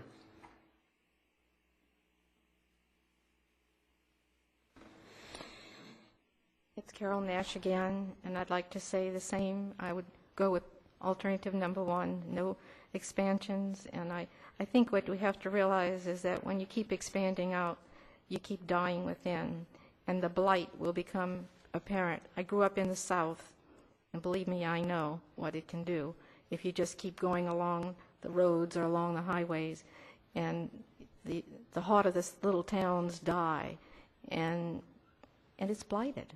So I just tell you that I know, too, that there were people here before, and I hope that you will hold everything open to maybe these people aren't aware that what's going on here tonight. So thank you very much. Thank you, Ms. Nash. Anyone else like to speak on this item?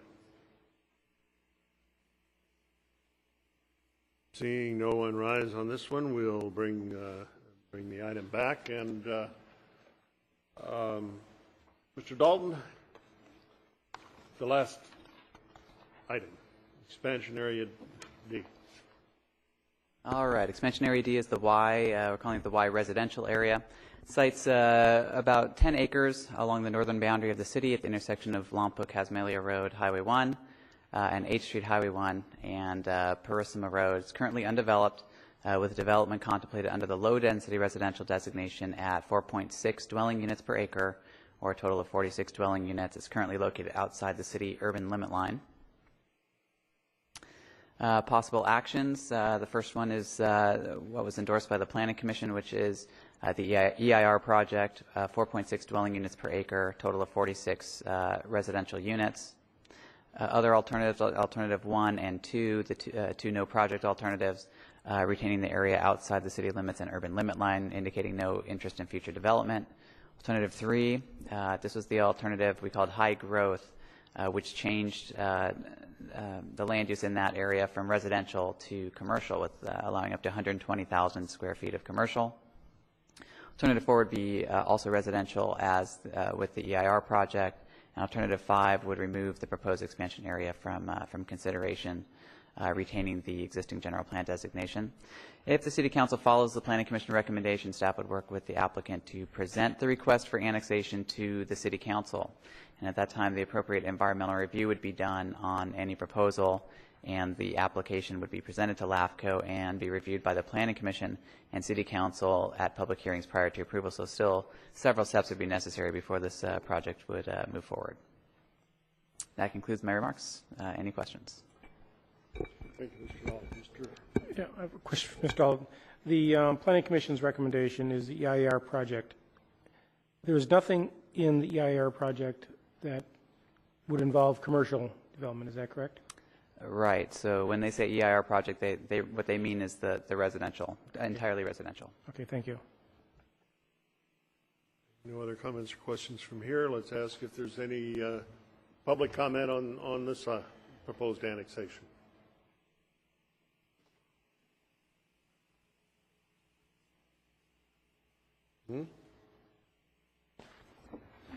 Carol Nash again. I'm here to ask you, please don't try to develop this area now. If I watch the traffic even now, before all of these houses, 476 TOVs already approved, 46 already approved and being bought up by the bank, 70 in Providence Landing still not built, and all of this traffic is going to be coming in and out of that Y. I don't think you have the support, the structural support for this kind of thing, as well as I think the circulation element would really have to be looked at again. I think the social economics of all of this is really something that should be studied. I really do worry about the blight that's occurring in our area, and I think we should just hold the line as much as we can. So I'm just pleading with you to take the Planning Commission's recommendation. They understand that the heart of the city is what has to be taken care of first. So thank you very much. Thank you, Ms. Nash.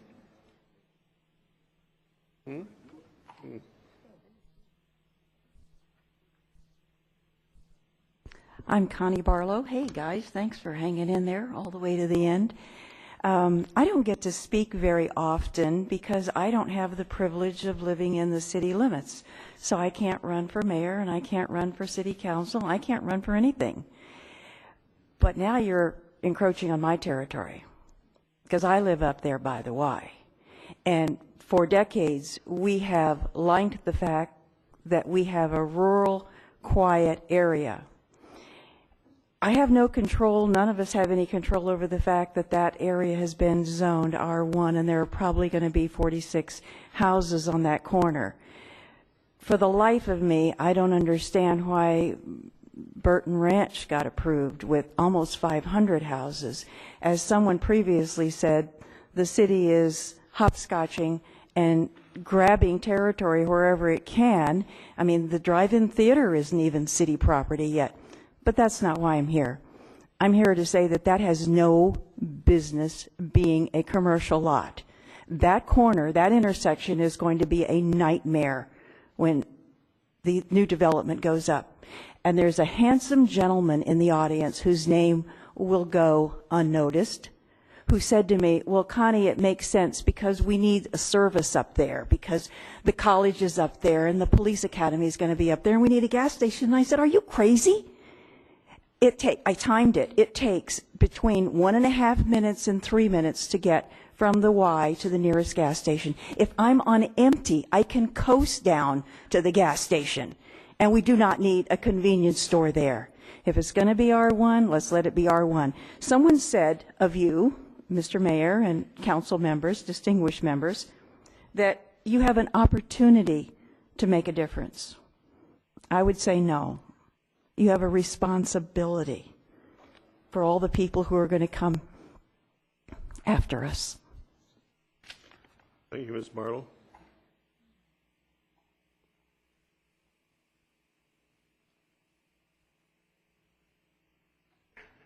Good evening still. My name is Steve Oroz. I'm one of the property owners of the Y property. I just want to make a few comments about the residential project that's the Planning Commission recommended and that is contemplated. The property is almost like an infill piece. It's surrounded by roads on 2 sides, residential on a third, and a church on the north. It's not sprawl. It's already zoned residential. We just want to let the city of Lompoc to be a part of the city of Lompoc and let the city help guide the development on the corner. There's no prime ag soils on the property. It's been vacant for a number of years, and as the recommendation from Mr. Dalton noted, that as the project comes forward, assuming the City Council goes along with the Planning Commission's recommendation, all the detailed studies, the traffic, the noise, the air quality, all those studies will be done, and all the information will be there for you guys to make a decision on what goes on that corner residential property. Anyway, that's all I wanted to say tonight. Thank you. Thank you. Next speaker.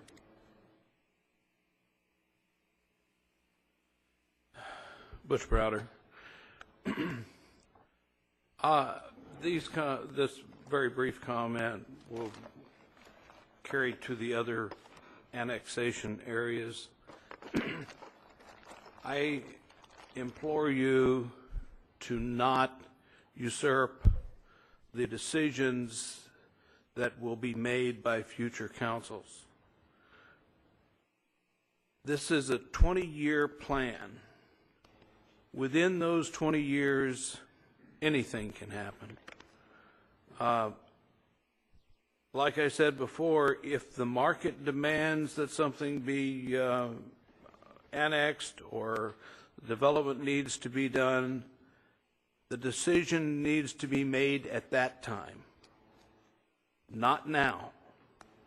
There's too much at stake to make these decisions now to freeze these areas in a particular land use category.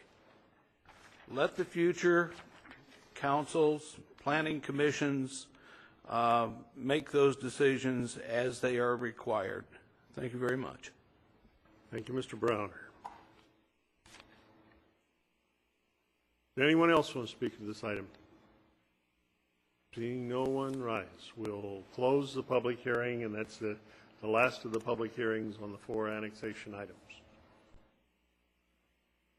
Let's bring it back to the, did you have something that you wanted to comment? Just that if there are people who have other comments about the general plan that don't relate to the expansion areas, we need to provide for some public hearing on that, either tonight or a future date. Okay. I'd like to hold that till a future date. I'd like to try to take these issues, and I'd like to right now talk about schedule as to when we can pick this thing up and continue with the, when we come back, the public hearing is closed. We'll come back as a body and we'll discuss the EIR. We'll discuss each of the annexation areas, and then we'll move into the rest of the schedule on the and the other items on the on the first phase of the general plan. I had hoped we could meet someday this week, but I've heard from several of you comment that it's going to take you nearly a week to read all of the paper that we got today and get a determination from staff as to how it affects. Am I sensing that we wanted to not continue the rest of this week? Well, Mr., don't we would have to notice this meeting. We don't.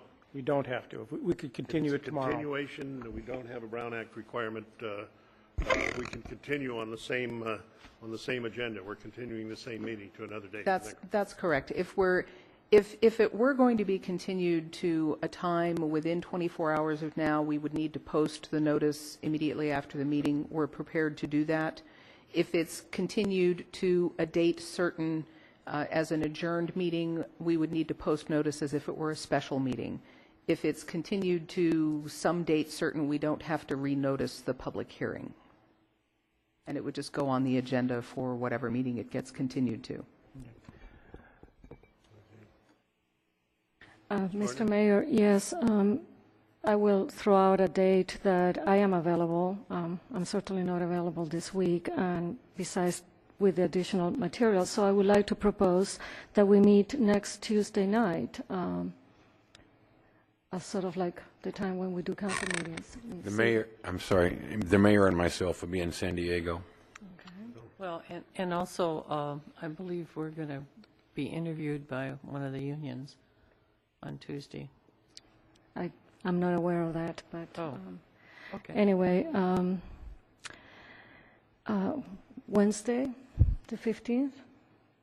Well, they'll be gone at all? Yeah, I have a meeting in San Diego at 9 o'clock on Wednesday morning, but I've done this many times before. I'm willing to not drive down Tuesday night, get up at 3 in the morning and drive to San Diego Wednesday morning, and be free Tuesday night if the rest of the council wants to meet that night. You must be going without your wife. I am going without my wife. You're not available Tuesday? Okay. I'm not available until Monday the 20th. The earliest date is mentioned as Monday the 20th. We have a regular meeting on Tuesday the 21st, don't we? Yeah. And we got a budget meeting that day. Monday night, I'm available. I'm available Monday night as well. Bob? Well, I'm available, but it's, in my opinion, it's putting off way too long. Again, tell me what's wrong with next Tuesday. You said you'd be willing to get up. I can make it. What it does mean, though, is that I would hope that we would start kind of early and I'd get home in order to sleep a little bit, because I'll be up at 3 on the road to San Diego to make a 9 o'clock meeting down there. Yeah. Well, we could start, you need to start 3 in the afternoon or something like that. I don't know. I just feel putting it off until the 20th is going way too long. You know, I am against afternoon meetings because I think this is actually, as you heard tonight, this is of great concern to our citizens, and I think they need to hear our deliberations. If it is an afternoon, probably it's not going to be televised. Probably as it is, it won't be televised. So the only time that our public can hear our deliberations would be when they're off work, unless I'm being proven wrong that it will be televised. How about Monday the 13th in the evening? I'm available. I'm available. Okay, I'll give up family again. Okay, Monday the 13th. You want to try to start at 6? 6:30. Is that possible? 6:15. Okay. Sold. 6:30, and we'll pick it up from there. I know, and next week is the first night of Monday Night Football too, but 6:30 p.m. the 13th. Okay. I'll ask our attorney, can we have someone from your firm, you, if, or if not, someone else? Will Mr. Pannoni be back on? That is actually Mr. Pannoni's first day back. Oh, he'd love that. He'd love to be here, wouldn't he? And I will still be on vacation, but someone from our firm will attend. Okay, thank you much. This has got to be tentative, but Mr. Dalton, can you make it? Then, all right. I think we'll set it, and we'll adjourn tonight to that date. A little bit of housekeeping items, if you will, and then the final comment tonight. I would like to I'd like to get one announcement out of the way. I'm required by law at the first meeting after a trip at city expense to announce it. I got up at 3 o'clock last Wednesday and drove for a meeting in Sacramento and met all day and left there when the meeting ended at 4 o'clock and drove back home and got home back here just a little bit before midnight to deal with public power issues with the Northern California Power Agency. So I'm used to doing that. And I get a lot of quality sleep when I'm on the road. When he's driving. Yes. Hit the gavel. Okay. Any other comments? Any final comments? Mr. Dalton, do you have anything? We're ready to pick up that night. Okay. Our meeting now is adjourned, and it went 5 minutes past. You're lucky I don't file charges.